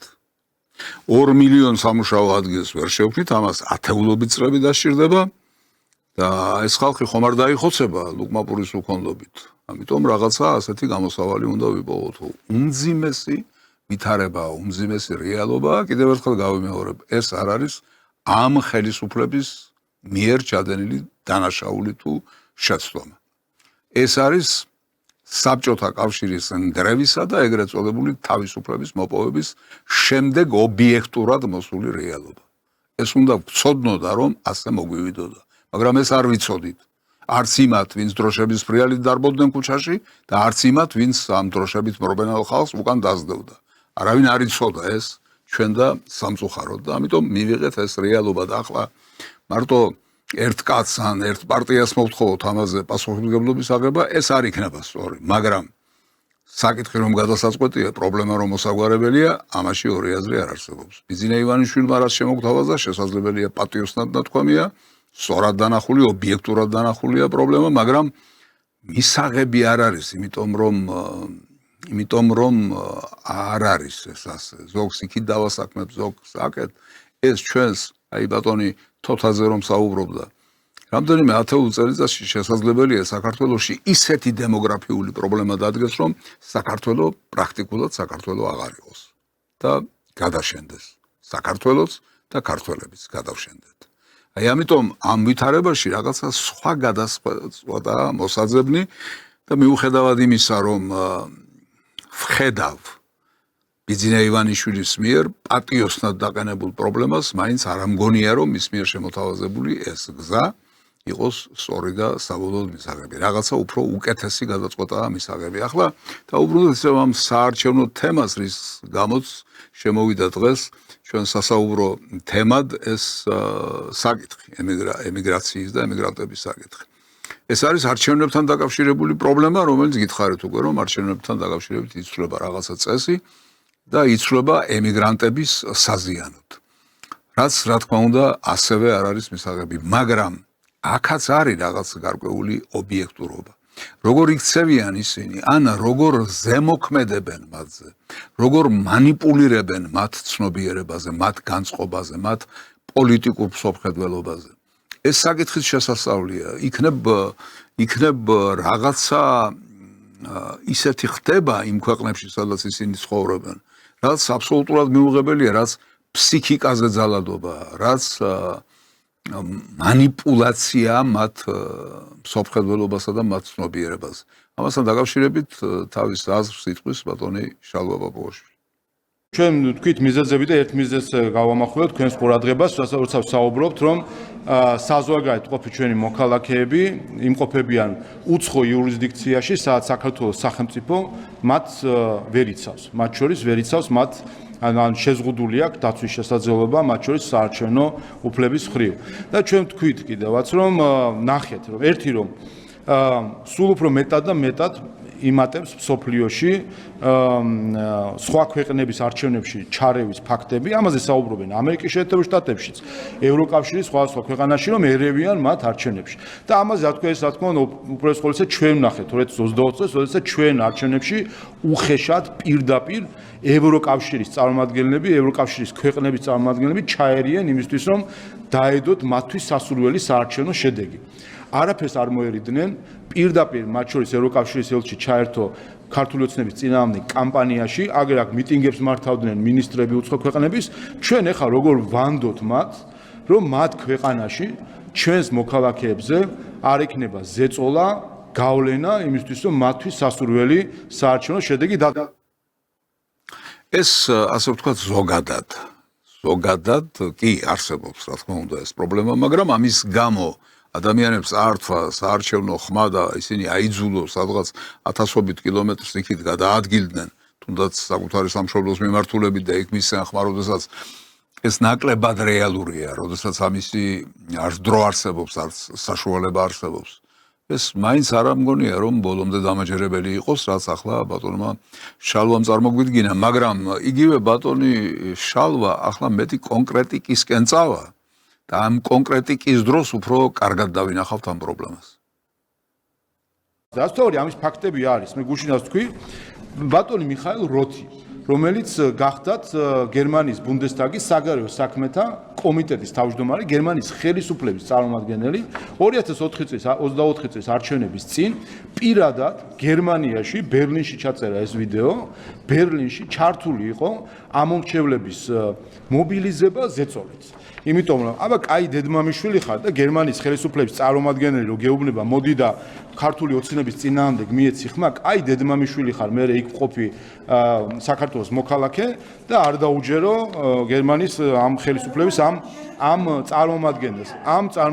ამ წარმომადგენელს არ დაუჯეროს და გაჩვენებთ როგორც ხდებოდა ეს ყველაფერი. შემდეგ ჩართული ყავდათ მათ შორის საქართველოს მოქალაქეებივე, ნაციონალ მოძრაობის აქტივისტები და ასე შემდეგ, დიასპორა, პირდაპირ დიასპორა დააპირისპირეს დიასპორას და ჩვენ ნახეთ ფაქტები ამერიკის შეერთებულ შტატებში, გერმანიაში, სხვა ქვეყნებში, სადაც დიასპორისვე წარმომადგენლები ემუქრებოდნენ მათ, ვინც ქართული ოცნების მხარდამჭერი იყო, ემუქრებოდნენ, რომ ისინი მათ ჩაუშვებდნენ სახელმწიფო დეპარტამენტში თუ სხვა უწყებებში ევროკავშირის სხვა ქვეყანაში, რომ მათი დეპორტაციისთვის და ერთ-ერთი ასეთი მათ შორის ესეთი საჯარო განცხადებაც იყო, სადაც ნახეთ, რომ ერთ-ერთი ქართველი იმუქრება, რომ მოკლედ ვიღაც აითვალწუნა როგორც ჩანს ქართული ოცნების ამომრჩეველი და იმუქრება, რომ არჩევნები ჩაივლის და ამ ადამიანზეც, არ ვიტყვი ხა სახელდაგვარს, ინფორმაცია მიეწოდება ყველას, მათ შორის გერმანიის მთავრობას.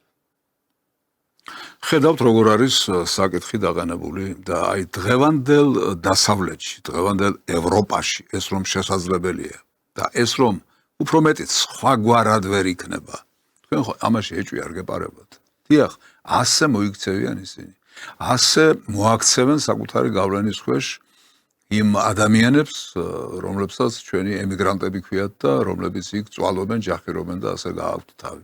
ასე მოიქცევიან ისინი. ამიტომ მე თავს უფლებას მივცემ ამ ჩვენს ფრიად პატივსაცემ ემიგრანტებს, რომელთა შესახებაც ბევრი გადაცემა გამიკეთებია, ბევრი სიუჟეტი მომიმზადებია და ჩემი შინაგანი რწმენით ვიზიარებ მათ მდგომარეობას, მათ ყოფას და მათ მხარებს დგავარ. მინდა ერთი მოწოდება მათი მისამართით გავაკეთო, რომ მეტი გონიერება უნდა გამოიჩინოთ. მეტი წინდახედულება უნდა გამოიჩინოთ. მე ვთქვი უკვე, რატომაც არ შეიძლება თქვენ იყოთ კეთილგანწყობილი თუნდაც დღევანდელი ხელისუფლების მიმართ. არ შეიძლება იყოთ კეთილგანწყობილი, იმიტომ რომ არ გადაჭრა თქვენი პრობლემები, იმიტომ რომ არ გადადგა ნაბიჯები ამ პრობლემების გადასაჭრელად, თორემ რომ გადაედგათ ეს ნაბიჯები, თქვენ ამას ჩემზე უკეთესად დაინახავდით. ამის გამო თქვენ განაწყენებული ხართ, მაგრამ ეს ნიშნავს იმას, რომ რომელიღაც ავაზაკს მისცეთ ხმა. ეს ნიშნავს იმას, რომ რაკი ეს ხელისუფლება თქვენ ვერ გაკმაყოფილებთ, თქვენს პრობლემებს ვერ წყვეტთ, ამის გამო ფაშისტებს, სისხლისმცემელებს და არაკაცებს ჩაუგდოთ ქვეყანა, დასავლეთის აგენტურას ჩაუგდოთ ქვეყანა ხელში სამართავად. ეს არ უნდა დაუშვათ, ეს არ უნდა გააკეთოთ. კიდევ ერთხელ ვიხდი ბოდიშს აი ამ შეგონებისთვის, რომლის უფლებაც ჩემ თავს მიმეცი, მაგრამ ამისი საფუძველი გამაჩნია. აი პატარა ეპიზოდი თქვენი ცხოვრებიდან.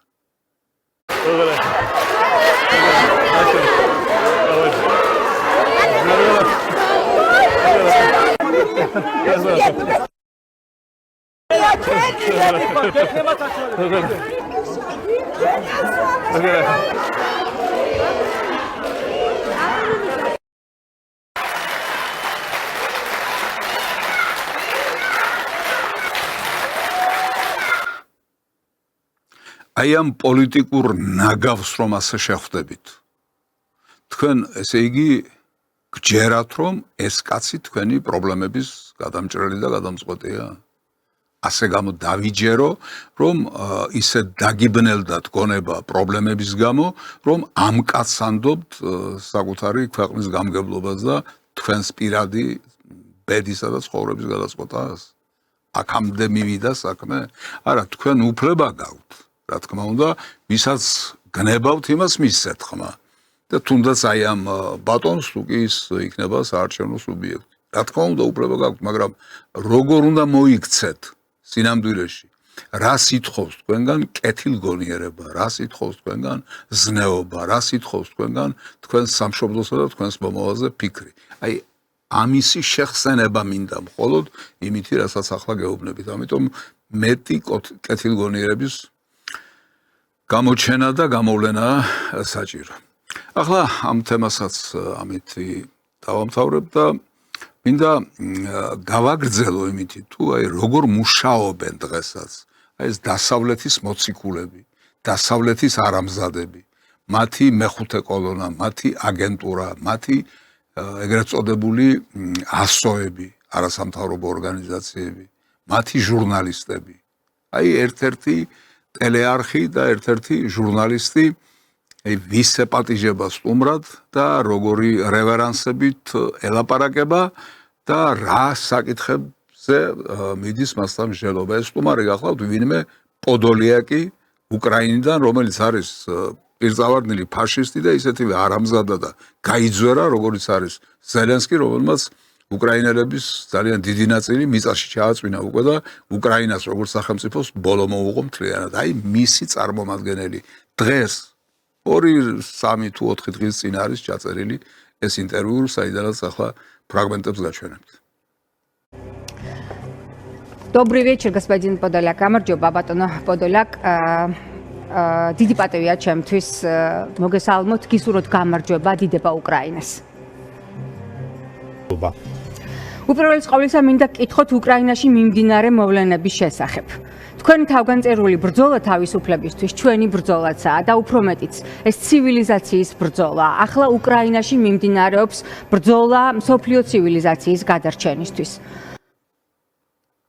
აი ასეთი გახლავთ ეს დამოკიდებულება ჟურნალისტისა, ქართველი ჟურნალისტისა, თუმცა ჟურნალისტი ქვია ამ ვინმე პოდოლიაკის წინაშე ამდენი თავდახრა და ამდენი რევერანსი რაც მან გააკეთა. ახლა თვითონ პოდოლიაკს მოусმინოთ. ყველაფერი, რასაც დღეს ქართული ოცნება აკეთებს, ყველაფერი, რასაც კობახიძის ხელისუფლებას ჩადის, უფრო ზუსტად ყველაფერი, რასაც ივანიშვილი აკეთებს, ეს არის რუსეთის დიქტატორული რეჟიმის სამსახურში ჩადგომა. რატომ აკეთებენ ამას ბოლომდე გაუგებარია. Саакашвили, конечно же, не дает окончательно умереть Грузии как концепции современного государства. Я думаю, ის განცხადებები, რომელიც გასულ კვირას მოვისმინეთ, როგორ მიმართავენ ბრიუსელს, ევროკომისიას, ევროკავშირს, უკრაინას, ეს არის მდაბიო კულტურის, რუსული პროვინციის სიღრმიდან წამოსული ორღობის მანერა. მართალი გითხრათ, ბოლომდე ვერ ხვდები ასეთი დამოკიდებულების მუდმივი დემონსტრირების მოტივაციას. მართველი პარტიის ასეთმა ხეპრე პოზიციამ პარტნიორებთან დიდი ზიანი მოუტანა საქართველოს და იზოლაციაში მოაქცია. საკუთარი ქვეყნის პრეზიდენტის მიმართ ასეთმა სასტიკმა მოქცევამ, რომელიც მთელმა მსოფლიო მიხილა, მხოლოდ სააკაშვილი კი არა, მთელი ქვეყანა დააზიანა. ჩაკეტილია გზა ევროკავშირისკენ. შეჩერებულია ხელმისაწვდომობა უკეთესი ცხოვრების დონეზე, მაღალ ტექნოლოგიებზე, სოციალურ სიკეთეებზე და ფინანსურ ბაზრებზე. სამაგიეროდ აშკარაა, რომ ქვეყანა ტოტალურად დამოკიდებული ხდება რუსეთზე. რუსულ ენერგეტიკაზე, ნავთობზე, რუსულ კრედიტებზე და ეს უკიდურესად საშიშია. მოლიპული გზაა, რომელიც მხოლოდ საკუთარი მეზ დაკარგვასთან მიგიყვანთ. აი ეს არამზადა, ეს ბრიყვი გვეუბნება, რომ ის გზა, რომელსაც ახლა თუნდაც ჩვენი დღევანდელი ხელისუფლება და მთავრობა ადგას, არის მოლიპული გზა. ხოლო ის გზა, რომელსაც თვითონ დაადგნენ, ის არის თურმე იავარდით ფენილი გზა. ამ კაცს როგორ შეიძლება მოусმინო, ეს კაცი როგორ შეიძლება მოიწვიო, ამ კაცის ნათქვამი როგორ შეიძლება გაასაღო იმ აზრად, რომელსაც ხალხმა, საზოგადოებამ უნდა უსმინოს და უნდა დასკვნები გააკეთოს. კი, დასკვნები გავაკეთეთ. აი ამ არამზადებმა, როგორც გითხარით, დაღუპეს საკუთარი ქვეყანა და რა თქმა უნდა, ცდილობენ ჩვენი ქვეყნის დაღუპვასაც. ჩვენი ქვეყნის ჩათრევას ცდილობენ იმ პრობლემებში და იმ კრიზისში, რასაც უკრაინის კრიზისი ქვია და რომლის გადაჭრას არადა არ დაადგა საშველი ამდენი ხანი. აი კიდევ ერთი ეპიზოდი. რა თქმა უნდა, ჩვენ კიდევ ერთხელ მიმართავთ საქართველოს ოფიციალურ ხელისუფლებას. მოგცენ საშუალება ბატონი სააკაშვილი თუ უკრაინაში არა, სხვა ქვეყანაში მაინც გადავიყვანოთ სამედიცინო მიზნებით. ყველა ეს მიმართვა მოქმედებს და თუ სხვა იურიდიული ფორმა გამოჩნდება, რა თქმა უნდა, უკრაინის პრეზიდენტი ამ ფორმულებით ისარგებლებს. ჩემთვის ბატონი მიხეილ სააკაშვილის სიცოცხლე უპირობოდ ძალიან მნიშვნელოვანი და ფასეულია. კიდევ ერთხელ გავუსვამ ხაზს, ჩვენ კარგად გვესმის, რამდენად სიმბოლურია ის საქართველოსთვის და მთელი პოსტსაბჭოთა პერიოდისთვის. ქვეყანა დაანგრიეს. ნახევარი უკრაინა გააქციეს თავიანთი საცხოვრებელი ადგილიდან. ნახევარი უკრაინა დაანგრიეს, ნახევარი უკრაინა სხვა სახელმწიფოს შეააბარეს და აი ეს კაცი დაკავებულია სააკაშვილის პრობლემის გადაჭრით. ნაცვლად იმისა, რომ საკუთარ ქვეყანაზე, საკუთარ ხალხზე ფიქრობდეს და დღეს და ღამეს ათენებდეს იმ მდგომარეობიდან გამოსვლისათვის. აი ეს ადამიანები არიან ესენი და ახლა ესენი რომ ჩვენს ჩათრევას ცდილობენ. ეს მე ისე ჰაი ჰარად წარმოთქმული სიტყვა კი არ არის. აი არქივიდან მინდა კიდევ ერთი მასალა წარმოგიდგინოთ იმასთან დაკავშირებით, თუ რა წნეხს განვისდით ჩვენ თავი დავანებოთ ამერიკის შეერთებულ შტატებს და ევროკავშირს. ამ გაუბედურებული უკრაინიდან რა დონის წნეხს განვისდით იმის გამო, რომ ჩვენ უნდა ჩართულიყავით რუსეთთან ომში და გაგვეხსნა მისთვის მეორე ფრონტი. როგორ ვითარდებოდა ეს პროცესი საქართველოსთვის მოწყდება ომში ჩართვაზე? როგორ ვითარდებოდა ეს პროცესი? ეს არ არის სრული და ამომწურავი, მაგრამ წარმოდგენას და შტაბ-ბეჭდილებას მაინც შეგიქმნით, თუ რა ინტენსივობით, რა მონდომებით, რა გულმოდგინებით ცდილობენ ეს ვაჟბატონები საქართველოს ჩაძირონ იმ უფსკულში, რასაც რუსეთთან ომი ქვია. ძვირფასო ქართველებო, გარეთ მშვენიერი ამინდია. იქნებ გაისეირნოთ ცხინვალსა და სოხუმში. შეგიძლიათ გაიყოლოთ რამდენიმე ჯავშანტრანსპორტიორი, ტანკი, მიდით, გამოგადგებათ. ქართველებო, დაიბრუნეთ რაც გეკუთვნით. რუსეთმა წაგართვათ თქვენი მიწები, მაგრამ მხოლოდ ცოტახნით. ძალადობით მიტაცებული ნაკურდალი დიდხანს ვერ გაძლებს. მიდი საქართველო, დროა. თუ რუსეთისთვის ახალი ფრონტები გაიხსნება, რომლებსაც ის ისტორიის მოკლე პერიოდში ხელოვნურად თავადვე ქმნიდა, ეს ჩვენ ძალიან წაგვადგება. აი საქართველო კი რბილად რომ თქვათ არაკორექტულად იქცევა. თუ დნესტრისპირეთი და საქართველო და სხვა დანარჩენებიც დღეს საკუთარი ტერიტორიების დაბრუნებით დაკავდებიან, ეს ჩვენ აუცილებლად დაგვეხმარება, რადგან რუსებს ჩვენი ქალაქებისა და სოფლების განადგურების, ჩვენი ბავშვებისა და ქალების მკვლელობის გარდა სხვა საქმეც გაუჩნდება. ეს არის ისტორიული შესაძლებლობა დაიკავონ აფხაზეთი და სამხრეთ ოსეთი. იქ რუსული ჯარი არ დარჩა, ყველა გაიყვანეს. მეორე, მთელი მსოფლიოს და უკრაინის მხარდაჭერას მიიღებდნენ. ამას არა მხოლოდ არ აკეთებენ, არამედ ისინი დამატებით ცდილობენ გაამართლონ რუსეთის პოზიციები და ქმედებები. ეს ძალიან არამეგობრული ნაბიჯია უკრაინის მიმართ. ნათელი და გასაგები რომ იყოს, მათ შორის საქართველოს ხელისუფლების წარმომადგენლებისთვის არსებობს ქვეყანა, არსებობს მისი სუვერენიტეტი, არსებობს მისი თავისუფლება. თუ ქვეყანა ოკუპირებულია, მან თავი უნდა დაიცვას. ეს იმის მიუხედავად უკრაინაზეა საუბარი საქართველოზე თუ სხვა რომელიმე ქვეყანაზე. უკრაინა ნაწილობრივ ოკუპირებულია, ჩვენ ვიცავთ თავს.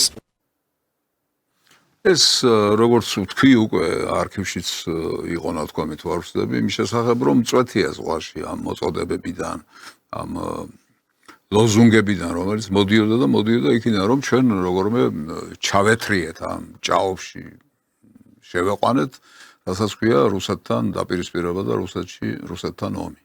აი ამას აკეთებდნენ ეს ადამიანები და ახლა ამ ადამიანებიდან რომელიმეს რომ მოიწვევ იმისთვის, რომ დღევანდელ პრობლემებზე ასაუბრო, საქართველოსთან დამოკიდებულებაზე თუ საქართველოს ყოფილი პრეზიდენტის ბედის გადაწყვეტაზე და თუ რა, ეს ჟურნალისტიკა კი არ არის.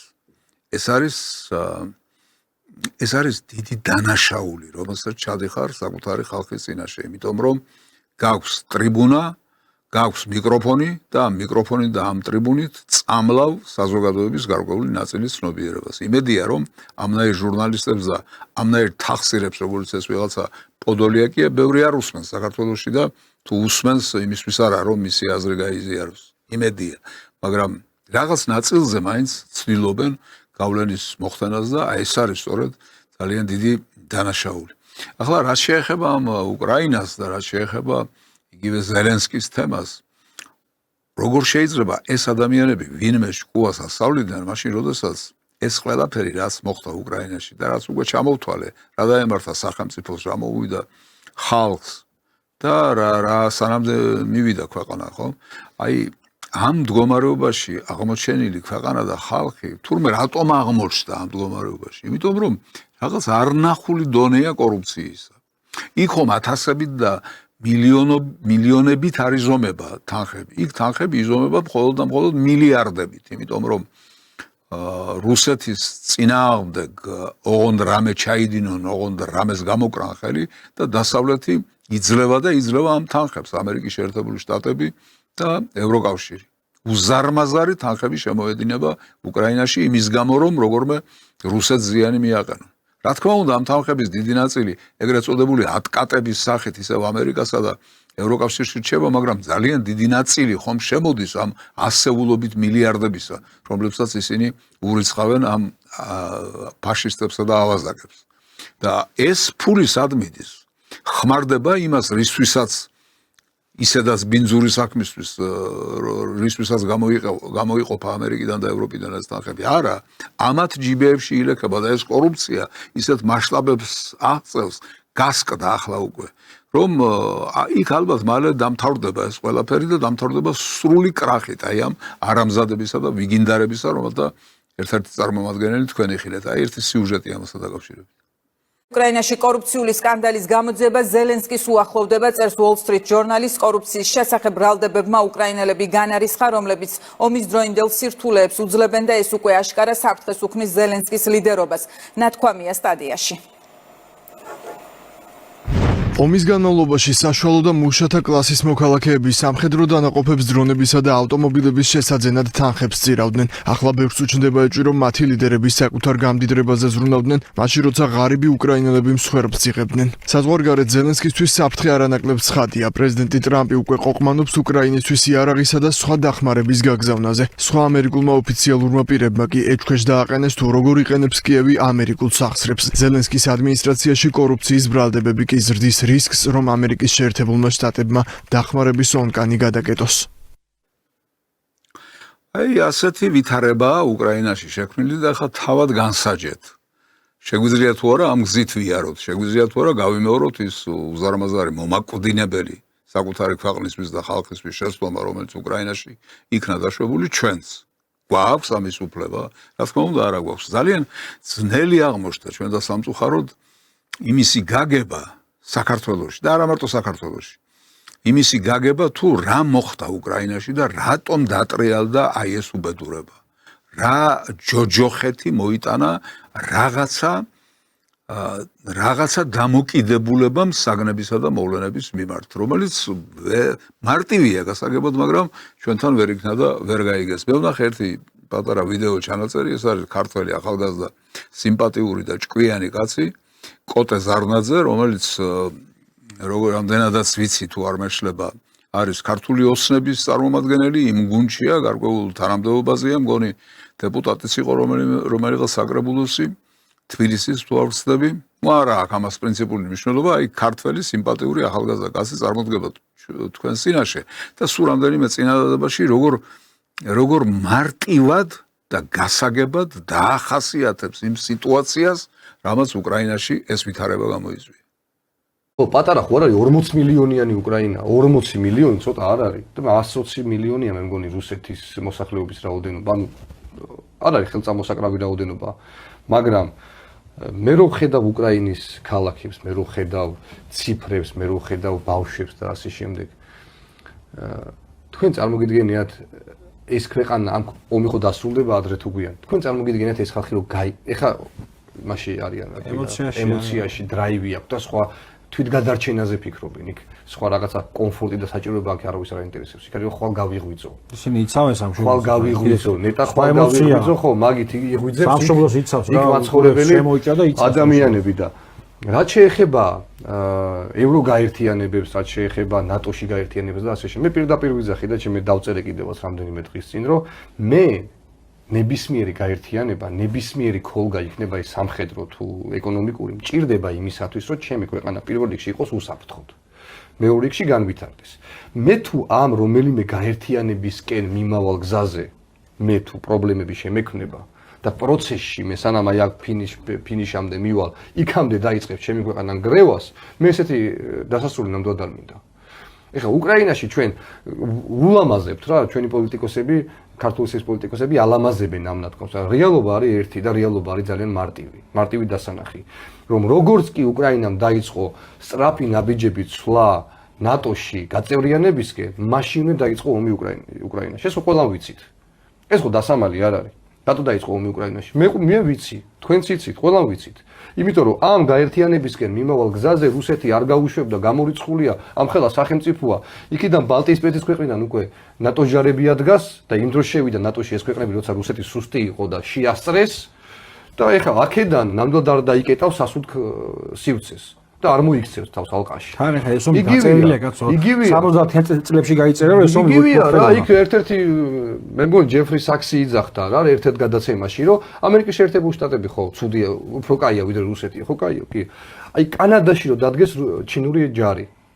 აი კანადაში რომ დადგეს ჩინური ჯარი, რას იზამს ამერიკის შეერთებული შტატები? ხო იმ წამსვე სანამ დადგება, მანამდე დაუწყებს ომს. სხვა რა გააკეთა რუსეთმა? რა ვერ გაიგეთ, უმარტივესია. რუსეთის მტერი თუ ხარ, რუსეთის საზღვართან თუ მიგაქვს ამერიკის შეერთებული შტატებისა და ნატოს ბირთვული შეიარაღება, თუ რუსეთამდე მისაღწევ ამ რაკეტებისთვის მისაღწევ მანძილს და დროს ამოკლებ, ამას რუსეთი არ დაუშვებს. ისევე, როგორც არ დაუშვებს, თქვათ, ამერიკის შეერთებული შტატები.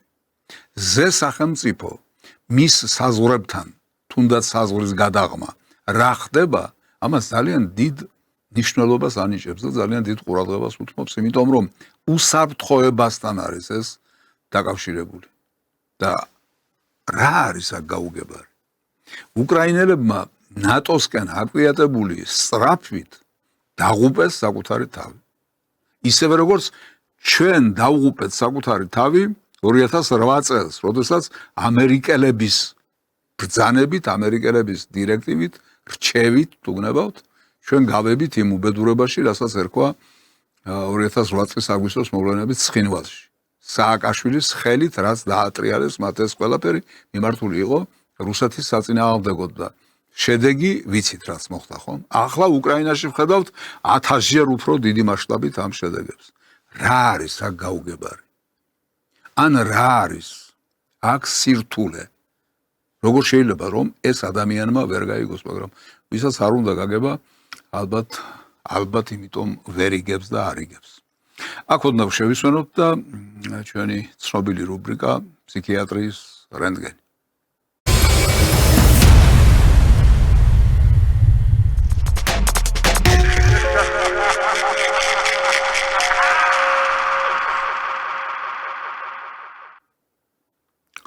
პირველ რუბრიკაში წარმოგიდგენთ პიროვნებას, რომელსაც არაფრის თქმა არ ჭირდება. როგორც კი გამოჩნდება ეკრანზე, უკვე კომედია, უკვე სიცილია და უკვე ფსიქიატრია. ბევრი მხარდამჭერი დაუღიათ პირი ის სუპი მაქვს უსაბჭა დადგებიან მე ის სუპი რო არა აქ სახში და სუპი რო უხარია და დაუღიათ ამათაც პირი გარყვნილია ევროპა ვაიმე და ესენი დგანა კი სუპი მაქვს უსაბჭა აბა ხა დაუღიათ აი ამ დიდარი არაბები შემოვა რომელი ის უსაბჭა ვაიმე რა ვაიმე რა ხომ ყველაფერი გაგვაგებინა ბატონმა ელისაშვილმა რისი თქმაც სურდა და უნდოდა მე მგონი უკეთესად სათქმელს კაცი ვერ გამოხატავს ვიდრე მან ეს გააკეთა აი კიდევ ერთი პერსონაჟი ისტორიის ლანდი თუ აჩრდილი არა ლეგიტიმური გადაწყვეტილება გაყალბება ერთი მეორეზე ნიბული გამოზის და რჩება მაინც ჯამურად კიდე გაყალბება და ეს დაძმა ეტყობა დაავადებულია რაღაცა ენოფობიით. ქართული ენა ისე ზულთ რომ ვერაფრით ვერ ისწავლეს ელემენტარული გამოთქმა, ელემენტარული ზმნებისა თუ არსებითი სახელებისა. დიახ, ახლა კიდევ ერთი ვიდეო, რომელიც უსათუოდ გაგაცინებთ. ისე მწვენია, რომ 5000 ვერ მიაღწია პეტიცია. მე არ ვიცი ხალხს რა ჭირს. ძალიან დიდი ბოდიში მეგობრებო, მაგრამ ჯო უილსონთანაც მწვენია. ეხა ტრამპის ყურამდე არ მივა, იგამავირო 5000 ხელმოწერა გვაქვს, მაგრამ ჯო უილსონთან მწვენია პირადად მე. და ძალიან ვთქვათ, დაეხმარეთ ერთმანეთს რა. ხო, პეტიცია, სადაც ითხოვდნენ, რომ ის მეგობარი აქტი თუ რაღაცა მიეღოთ და მე სანქციები ყოფილიყო თუ რაღაცა ყოფილიყო, მოკლედ ამასთან დაკავშირებით აი ეს ქალბატონი აგროვებს ხელის მოწერებს და ის და სამარცხვინოდ აღიარებს, რომ მარცხვენი ამის გამო 5000-ზე მეტი ხელის მოწერა ვერ მოუგროვებია. ჯერ ერთი ვიგებთ იმას, რომ სირცხვილის გრძნობა ქონია და ეს კარგია და ისე ცოტა გასაკვირია. ამ ქალმა უფრო დიდი რაოდენობა მოაგროვა ქმრებისა, რომლებმაც მას ხელი მოუწერეს ოჯახურ ცხოვრებაზე. აქ ამ ხელა საქვეყნო საქმეს იყო შეჭიდებული პეტიციას და აი ქმრებზე ნაკლები რაოდენობა მოუგროვებია ხელის მომწერებისა. ნუ რასიზმ ხანდახან ხდება ასეთი რამ. კიდევ ერთი ქალბატონი ჩვენი პოლიტიკური ცხოვრებიდან. ჩვენ ვართ უმრავლესობა. ჩვენ ვართ უმრავლესობა, ინგა. ეს რა თქმა უნდა ფსიქიატრიის რენტგენზე ლაპარაკობს. ეს ლაპარაკობს იმაზე თუ რა მდგომარეობაშია დღეს გიჟების რაოდენობა საქართველოში. უმრავლესობაში არიან, რა თქმა უნდა. ხო, კიდევ ერთი თემა ეს შეეხება ფეხბურთს და საერთოდ ფეხბურთს კი არა, უფრო თუ კონკრეტულად ფეხბურთს, მაგრამ თუ უფრო განვაზოგადებთ, ეს შეეხება სპორტსმენებთან პოლიტიკურ დამოკიდებულებებს. და სპორტთან პოლიტიკურ დამოკიდებულებას, სპორტისა და პოლიტიკის გამიჯვნის საკითხს. როცა გუშემატკივარი უნდა სტადიონზე და თან ეს გუშემატკივარი უფასოდ არ უნდათ მათ, ხო? ეს ადამიანები ბილეთში ფულს იხდიან და ეს გუშემატკივარი მათ სჭირდებათ, მაშინ კარგია და როცა იგივე ამ გუშემატკივარს ყოველგვარი ზედმეტი ძალისხმევით და რისკის გარეშე ჭირდება იგივე მამარდაშვილის და კვარაცხელიას მხარდაჭერა და ისინი ჩუმად არიან, პირში წყალი აქვს ჩაგუბებული და რაღაც საეჭვო ბიზნესებში რაღაცა წილებში შედიან. ეს რა არის? რო რაც ამ კარგი ფეხბურთელი იყო თუ პიროვნებად არ ვარგიხარ და თუ საქართველოს მოქალაქე და არ ვარგიხარ, ვინ ამიძალავს მე რო სტაკვედური უკრა? რა სპორტი და ის გავნიშნო, რა ქვია, პოლიტიკა.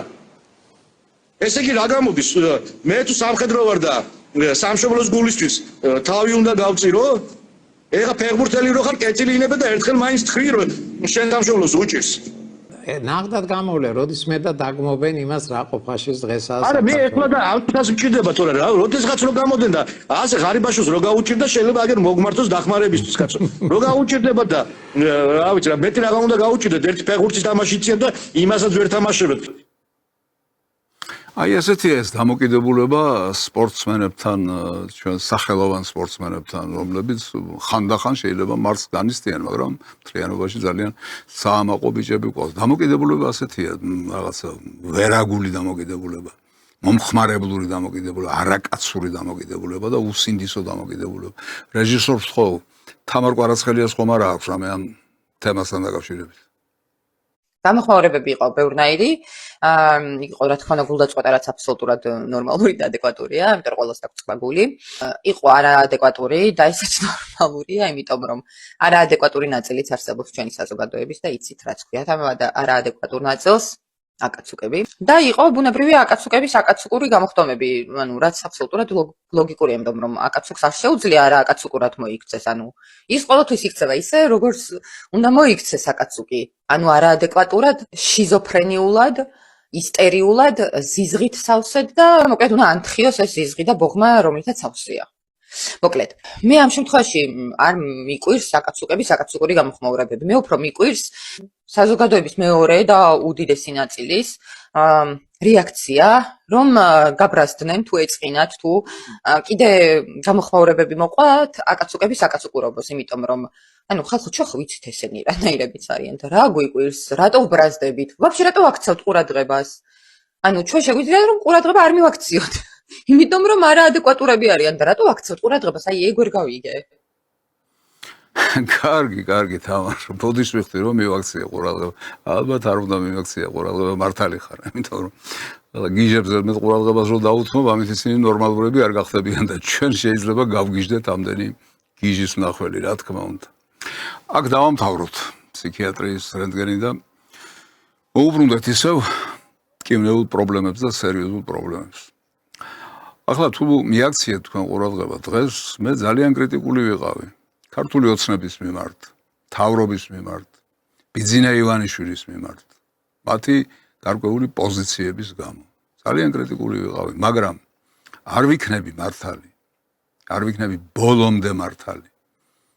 იმას კი არ ვამბობ, რომ იმ ნაწილში არ ვიყავი მართალი, მეთქი მართალი ვიყავი, მაგრამ ბოლომდე მართალი არ ვიქნები, თუ საკითხს მეორე მხრიდანაც არ შევხედე და არ შევეცადე, რომ თქვენც მეორე მხრიდან შეხედოთ ამ საკითხს. რა ხდება ახლა, რასთან გვაქვს საქმე? იგივე არაბული ინვესტიცია, იგივე აი ამ ყვადაღებული ემიგრანტების თემა და ასე შემდეგ. ეს ყველაფერი გამოყენებულია სხვა არსენალთან ერთად, გამოყენებულია ქართული ოცნების საწინააღმდეგოდ, საქართველოს მთავრობის საწინააღმდეგოდ და რა თქმა უნდა პირველ რიგში ბიძინა ივანიშვილის საწინააღმდეგოდ. ბიძინა ივანიშვილი არის მიზანში ამოღებული. ბიძინა ივანიშვილის დაჩოქება და დამარცხება არის უპირველესი საქმე პირველ რიგში კოლექტიური დასავლეთისა, როგორც ამერიკის შეერთებული შტატებისა, ისევე ევროპისა და ევროკავშირისა. ძალიან მიკვირს აქამდეც კი როგორ გაძლო ამ კაცმა, მაგრამ როგორც ვატყობის უფრო დიდხანს აპირებს გაძლებას და არა მარტო გაძლებას აპირებს, არამედ გამარჯვებასაც აპირებს იმ ბოროტ ძალაზე, რომელიც მას ასე სასტიკად უპირისპირდება. საქმე ის კი არ არის, რომ ბიძინა ივანიშვილს არც შეცდომა დაუშვია და არც რამის გაკრიტიკება შეიძლება მის ამ 13 წლიან მოღვაწეობაში, რაც ის პოლიტიკაში შემოვიდა. არა, ამაში არ არის საქმე. საქმე ის გახლავთ, რომ უნდა იწონოს და დაიწონოს. რამდენია შეცდომა და რამდენია სწორად გადადგმული ნაბიჯები. რამდენია ზიანი, ზარალი ქვეყნისთვის მიყენებული და რამდენია ქვეყნისთვის გაკეთებული საქმე და ძალიან დიდი საქმე. დავიწყოთ თუნდაც იმით, რომ აი რის შესახებაც საკმაოდ ცლად ვისაუბრეთ, აი ომში ჩართვა, მშვიდობა. კი ვიცი, ახლა დაიწყება ალბათ ზოგიერთი ტელემაყურებლის გულში გარკვეული რეპლიკები იმასთან დაკავშირებით, რომ კი ბატონო მშვიდობა გასაგებია, მაგრამ მშვიდობაა და მშვიდობის მიღმა ხომ გჭირდება რაღაც და ასე შემდეგ და ასე შემდეგ, მაგრამ ასე არ არის. ამ ვითარებაში მშვიდობის შენარჩუნება ეს საოცარი რამ გახლავთ. მართლა საოცარი რამ გახლავთ. ამერიკის შეერთებული შტატები და ევროკავშირი ცდილობდეს ამას და ამაში დამხმარეები ყავდეს უკრაინა და კიდევ რამდენიც გნებავთ. და ამას ვერ აღწევდეს. ამას მართლა დიდი გაძლება უნდოდა. ამას ძალიან დიდი წინდახედულება უნდოდა და ძალიან დიდი შინაგანი სიმტკიცე სჭირდებოდა და ეს გაკეთებულია, თუმცა თუ ეს დავკარგეთ, მაშინ ეს ყველაფერი ხაზგადასმული იქნება, იმიტომ რომ დროებითი მშვიდობა არაფერს არ ნიშნავს. დროებითი მშვიდობა მხოლოდ გადავადებაა რაღაცის და ჩვენ გვჭირდება მშვიდობა იმისთვის, რომ მშვიდობა საბოლოოდ იქნას შენარჩუნებული. ჩვენ მშვიდობა გვჭირდება იმისთვის, რომ ამითი გავიმარჯვოთ, რომ ეს შეუქცევადი პროცესი გახდეს. მუდმივი პროცესი გახდეს. ძალიან დიდი ხნის განმავლობაში, რა მოხდება საუკუნეების შემდეგ, ამას წინასწარ ვარავინ განჭრեց, მაგრამ ხანგრძლივი, გრძელვადიანი მშვიდობა უნდა იყოს საქართველოში და ამისთვის არის საფუძველი ჩაყრილი.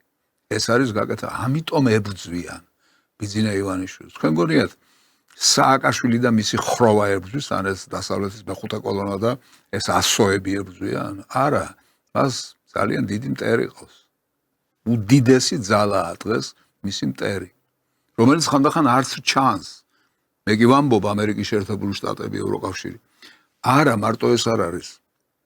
ამის მიღმა არის კიდევ ძალიან დიდი და სერიოზული ძალა, უაღრესად გავლენიანი ძალა თუ ძალები, რომლებიც მას უპირისპირდებიან და წაქცევას უპირებენ და ამიტომ ჩვენ უნდა ერთი მტკიცე დასკვნა გავაკეთოთ.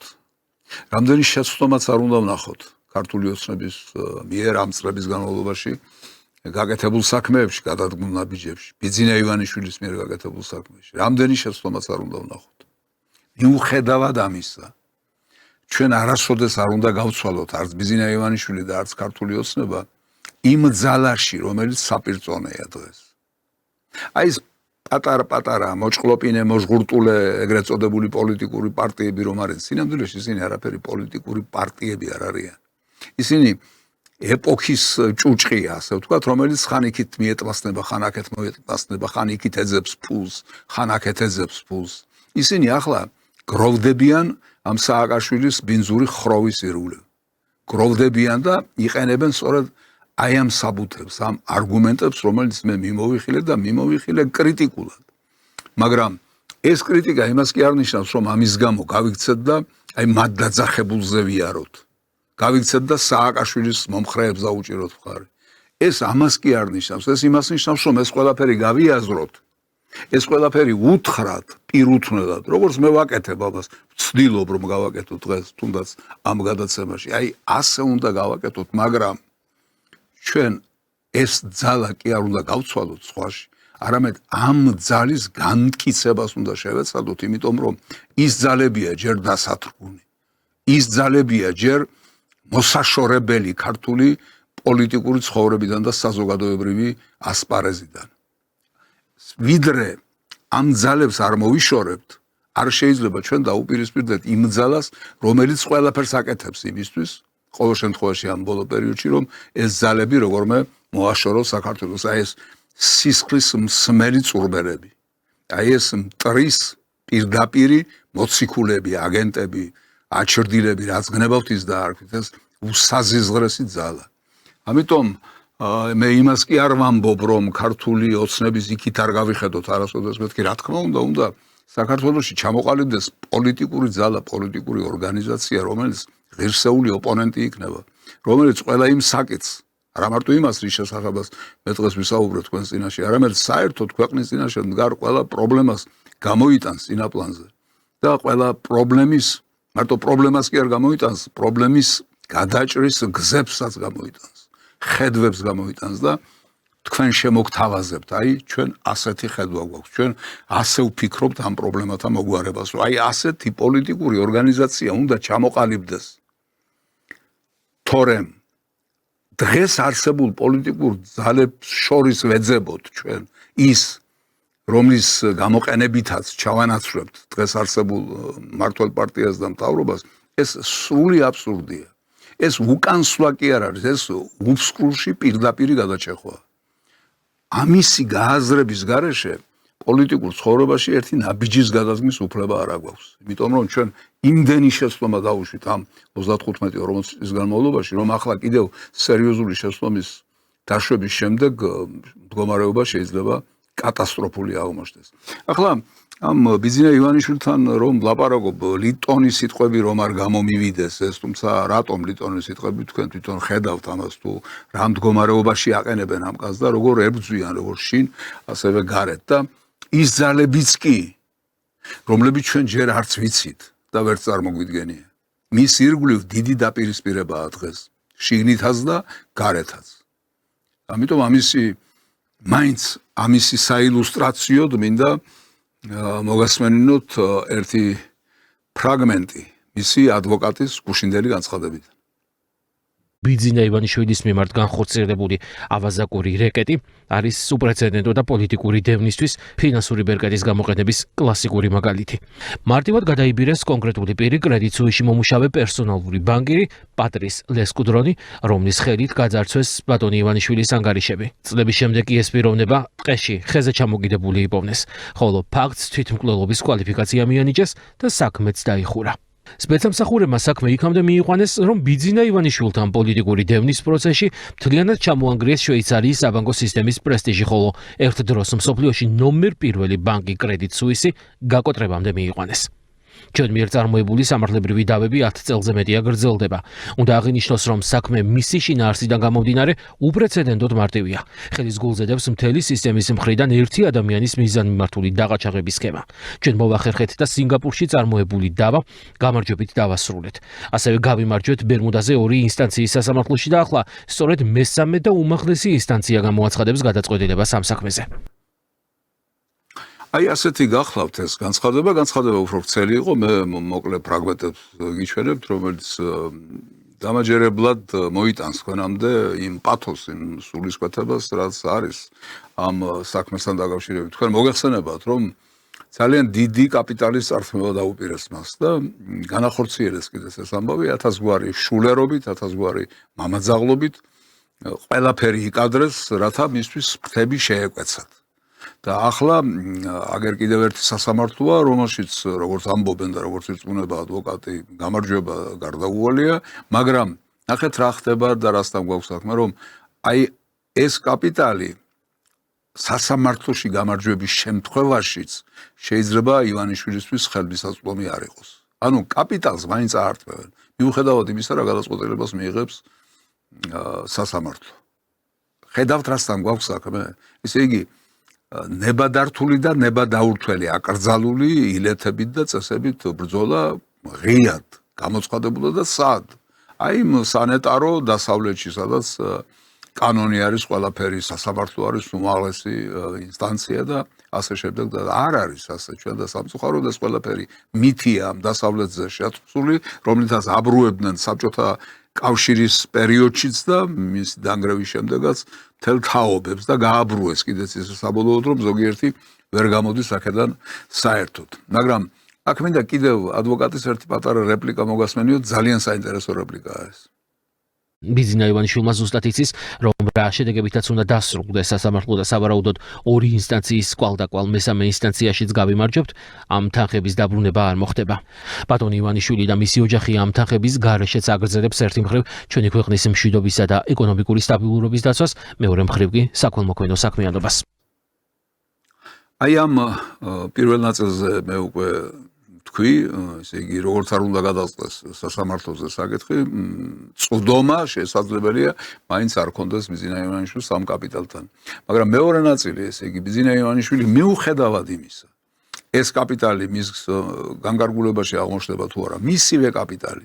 მიუხედავად ამისა, ის განაგრძობს 2 ძირითადი მიმართულებით საქმიანობას და მუშაობას. ეს არის ქველმოქმედება, რომელიც ამ კაცის როგორც ჩანს, ბუნებრივი მდგომარეობა, მისი სულიერი კარნახია, ასე ვთქვათ, მისი ქვეცნობიერიც არის, ცნობიერიც არის და ზეცნობიერიც არის. მისი არსება ამთლიანად, იმიტომ რომ მართლაც ვიცით რომ შეუდარებელი მასშტაბის ქველმოქმედებები აქვს მას განხორციელებული საქართველოში და მიუხედავად იმისა, აღმოჩნდება თუ არა მისი განკარგვის მიღმა, მისივე კაპიტალი, ძალიან დიდი ნაწილი მისი კაპიტალისა, ის მაინც განაგრძობს ამ მიმართულებით მუშაობასო და მეორე რაც კიდევ უფრო მნიშვნელოვანია ჩვენთვის. საქართველოში მშვიდობის შესანარჩუნებლად მუშაობას და მოღვაწეობას. ეს არის უაღრესად დიდი მნიშვნელობის საქმე, ძალიან დიდი მნიშვნელობის საქმე და ამიტომ ჩვენ როდესაც გადაწყვეტილებას ვიღებთ, ცხელ გულზე არ უნდა მივიღოთ გადაწყვეტილებას. ცხელ გულზე შეიძლება საკუთარ სამზარეულოში რაღაც წამოვიძახოთ, მაგრამ საჯარო სივრცეში, დიდი ტრიბუნიდან, არჩევნებზე, პოლიტიკურ არენაზე არ შეიძლება ცხელ გულზე, ასე ვთქვათ და რაღაცა გაბრაზებულ ხასიათზე რაღაცა გადაწყვეტილება მივიღოთ და ნაბიჯი გადავდგათ. უნდა დავფიქრდეთ, უნდა დავწონოთ და უნდა გავითვალისწინოთ, რომ ბიძინა ივანიშვილის სასარგებლოდ კი არ ვაკეთებთ ამას, ან ქართული ოცნების სასარგებლოდ, ან რომელიმე სხვა პარტიისა თუ სხვა პერსონის სასარგებლოდ, არამედ ამას ვაკეთებთ ჩვენთვის, ჩვენი შვილებისთვის, ჩვენი მომავალი თაობისთვის, ჩვენი ქვეყნისთვის, ჩვენი სამშობლოსთვის. აი, ამის გათვალისწინებით უნდა ვიაზროვნოთ და ვიმოქმედოთ, რა თქმა უნდა. ახლა მინდა მოგასმენინოთ პაპუაშვილის ერთი კომენტარი ბიძინა ივანიშვილის ამ საქმესთან დაკავშირებით. ვფიქრობ, გუშინ ბიძინა ივანიშვილის ადვოკატების განცხადებაში ყველაზე ზუსტი ტერმინი იყო გამოყენებული ავაზაკური რეკეტი. ზუსტად ავაზაკურ რეკეტთან გვაქვს ჩვენ საქმე, რასაც ვაკვირდებით აი ამდენი წლის განმავლობაში, მათ შორის ამ პროცესის გარშემო განვითარებულ მოვლენებთან დაკავშირებით.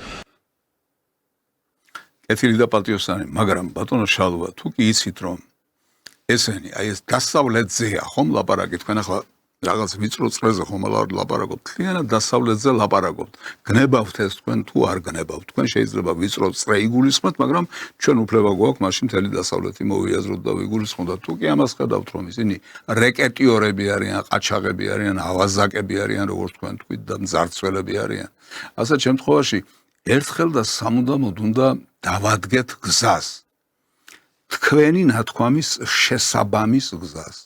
არ შეიძლება თქვენი ეს ნათქვამი ალთას მიდიოდეს და თქვენი ნაბიჯები ჯერ კიდევ ბალთას მიდიოდეს. ანუ ნაბიჯები და განწყობები, ნაბიჯები და მსოფლმხედველობა უნდა მოიყვანოთ შესაბამისობაში, თუმცა ამასთან დაკავშირებით ოდნავ მოგვიანებით გეტყვით კიდევ ორიოდო სიტყვას. ახლა კი ამ გადაცემაში ბოლოს სიუჟეტს გიჩვენებთ, ეს არის ცნობილი პოლიტიკოსი და ძალიან სერიოზული მოღვაწე იაკობ კედმი, რომელიც რუსებს მიმართავს. ეს არ არის ახალი, ძველი არის, მაგრამ უკრაინის საკითხს ეხება, დასავლეთთან ურთიერთობის საკითხს ეხება და მე ვფიქრობ, რომ ეს არის რაღაცა საკვანძო დებულებათა ერთგვარი თაიგული, რომელიც ბატონმა კედმიმ ძალიან მარტივად და სულ რამდენიმე წინადადებაში ჩააქვსოვა. ოღონდ ის ელაპარაკება რუსებს. მე ვჭირდება იმისთვის, რომ აი ამის მოსმენის შემდეგ მე უნდა დაველაპარაკო ქართველებს აქ. Против вас ведется война на уничтожение. На уничтожение вашей цивилизации, на уничтожение вашей культуры. Достоевский – это не ошибка в Италии. Вы мешаете своим существованием везде. В спорте, в культуре, в науке, в жизни. И поэтому на вас ополчились. И война с Россией, последняя ее стадия, она началась в 90-м году. Она началась в 41-м. И она продолжается. Был технический перерыв. По техническим, независимым от них причинам. Пережили они его, скрипя зубами. А теперь перерыв кончился. Они уже вам ничего не должны. И война перешла в новую стадию. В какую стадию? Вы вне закона. Вы вне закона. Ваша страна, ваша культура, ваши спортсмены, ваша история. Вы вне закона в обществе. Их законы на вас не распространяются. А вы продолжаете на это смотреть и думать, а как мы будем соблюдать те законы, которые на нас не распространяются? И как же вы будете жить в этом беззаконии? По законам, которые нарушаются, чтобы вас удушить? Какой ваш ответ?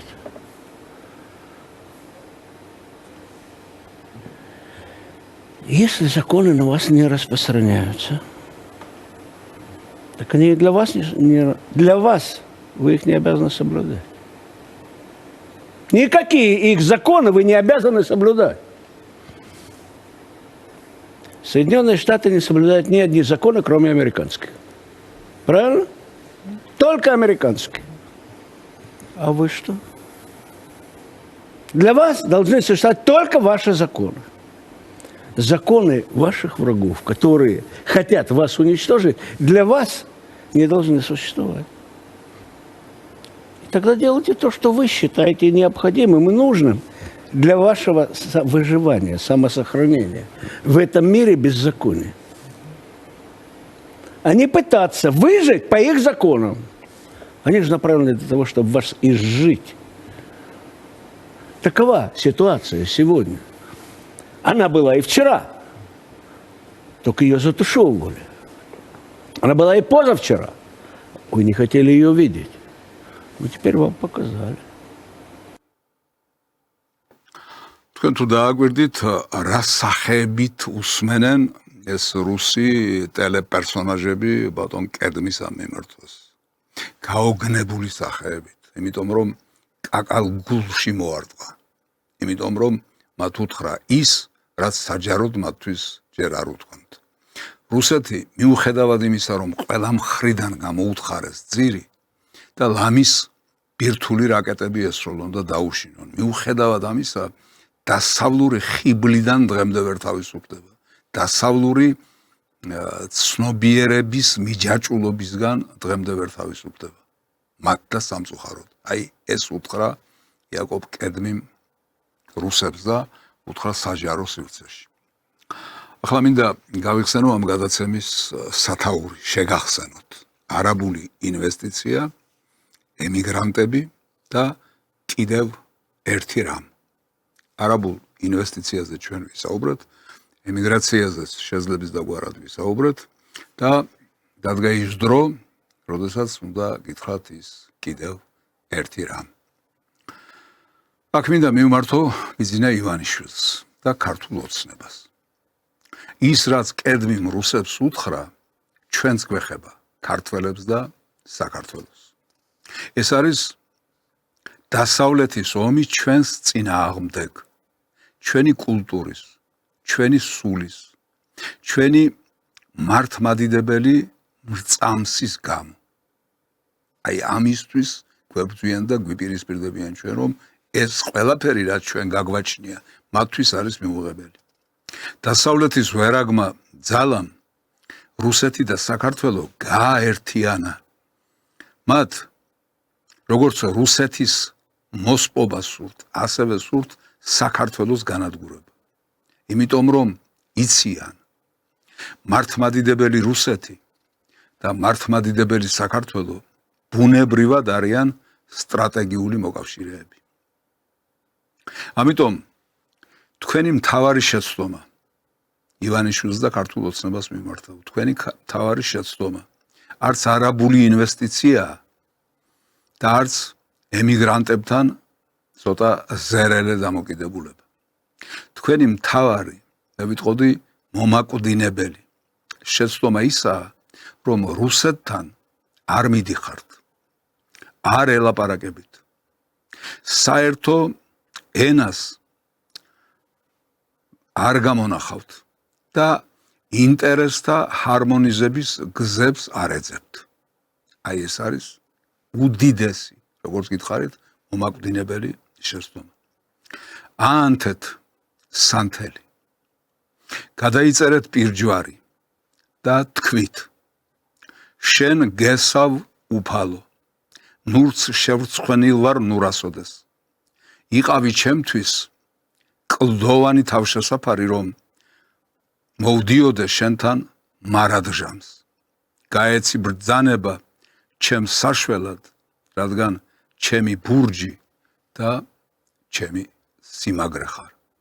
მაშასე აანთეთ სანთელი და გადაიწერეთ პირჯვარი, თუმცა ამას თქვენს ნაცვლად ახლა მე გავაკეთებ.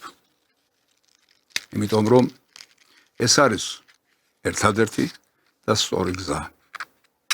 ამ გზის გარეშე საქართველოს გადარჩენა, საქართველოს ხსნა პრაქტიკულად წარმოუდგენელია. ჩვენ უნდა ვიაროთ გაკვალული გზით, ისტორიის მიერ გაკვალული გზით. ჩვენ უნდა ვიაროთ მართლმადიდებლობის გზით. ჩვენ უნდა ვიაროთ გამოცდილი გზით. და ჩვენ უნდა ვიაროთ იმ გზით, რომელიც მოგვცემს გარანტიას ყველა იმ ავაზაკური, ვერაგი და ბოროტი ძალისგან თავის დაცვის. ეს არის ყველაფერი ის, რისი თქმაც თქვენს წინაშე დღეს მინდოდა. დიახ, უნდა ვიაროთ ამ გზით, ისე როგორც ეს ჩვენი პატარა ანგელოზი მიემართება ამ მისთვის ძნელად დასაძლევ ბარიერზე, მაგრამ მიემართება საოცარი გულმოდგინებით, საოცარი სიმტკიცით, საოცარი და შესაშური მონდომებით, რათა მიაახლოს ღმერთს, უზენაეს, ჭეშმარიტებას, სიკეთეს, სიყვარულს და რა თქმა უნდა ანთებულ სანთლებს. დიახ, აი ყველაფერი ის, რისი თქმაც მინდოდა და რისი თქმაც მოახერხე ამ დღევანდელ გადაცემაში. ამით დაგემშვიდობებით იმ იმედით, რომ ამ კარებზე არავინ დააგაგუნებს და არ მეტყვის, რომ ეს პატარა სტუდია დაიხურა, რომ სპეციალური გამოშვება ეთერში არ გავა. დიახ, ამ იმედით გემშვიდობებით მომავალ პარასკევამდე, როდესაც დათქმულ დროს საღამოს 7 საათზე ისევ შევხვდებით ერთმანეთს გადაცემაში სპეციალური გამოშვება. ნახვამდის.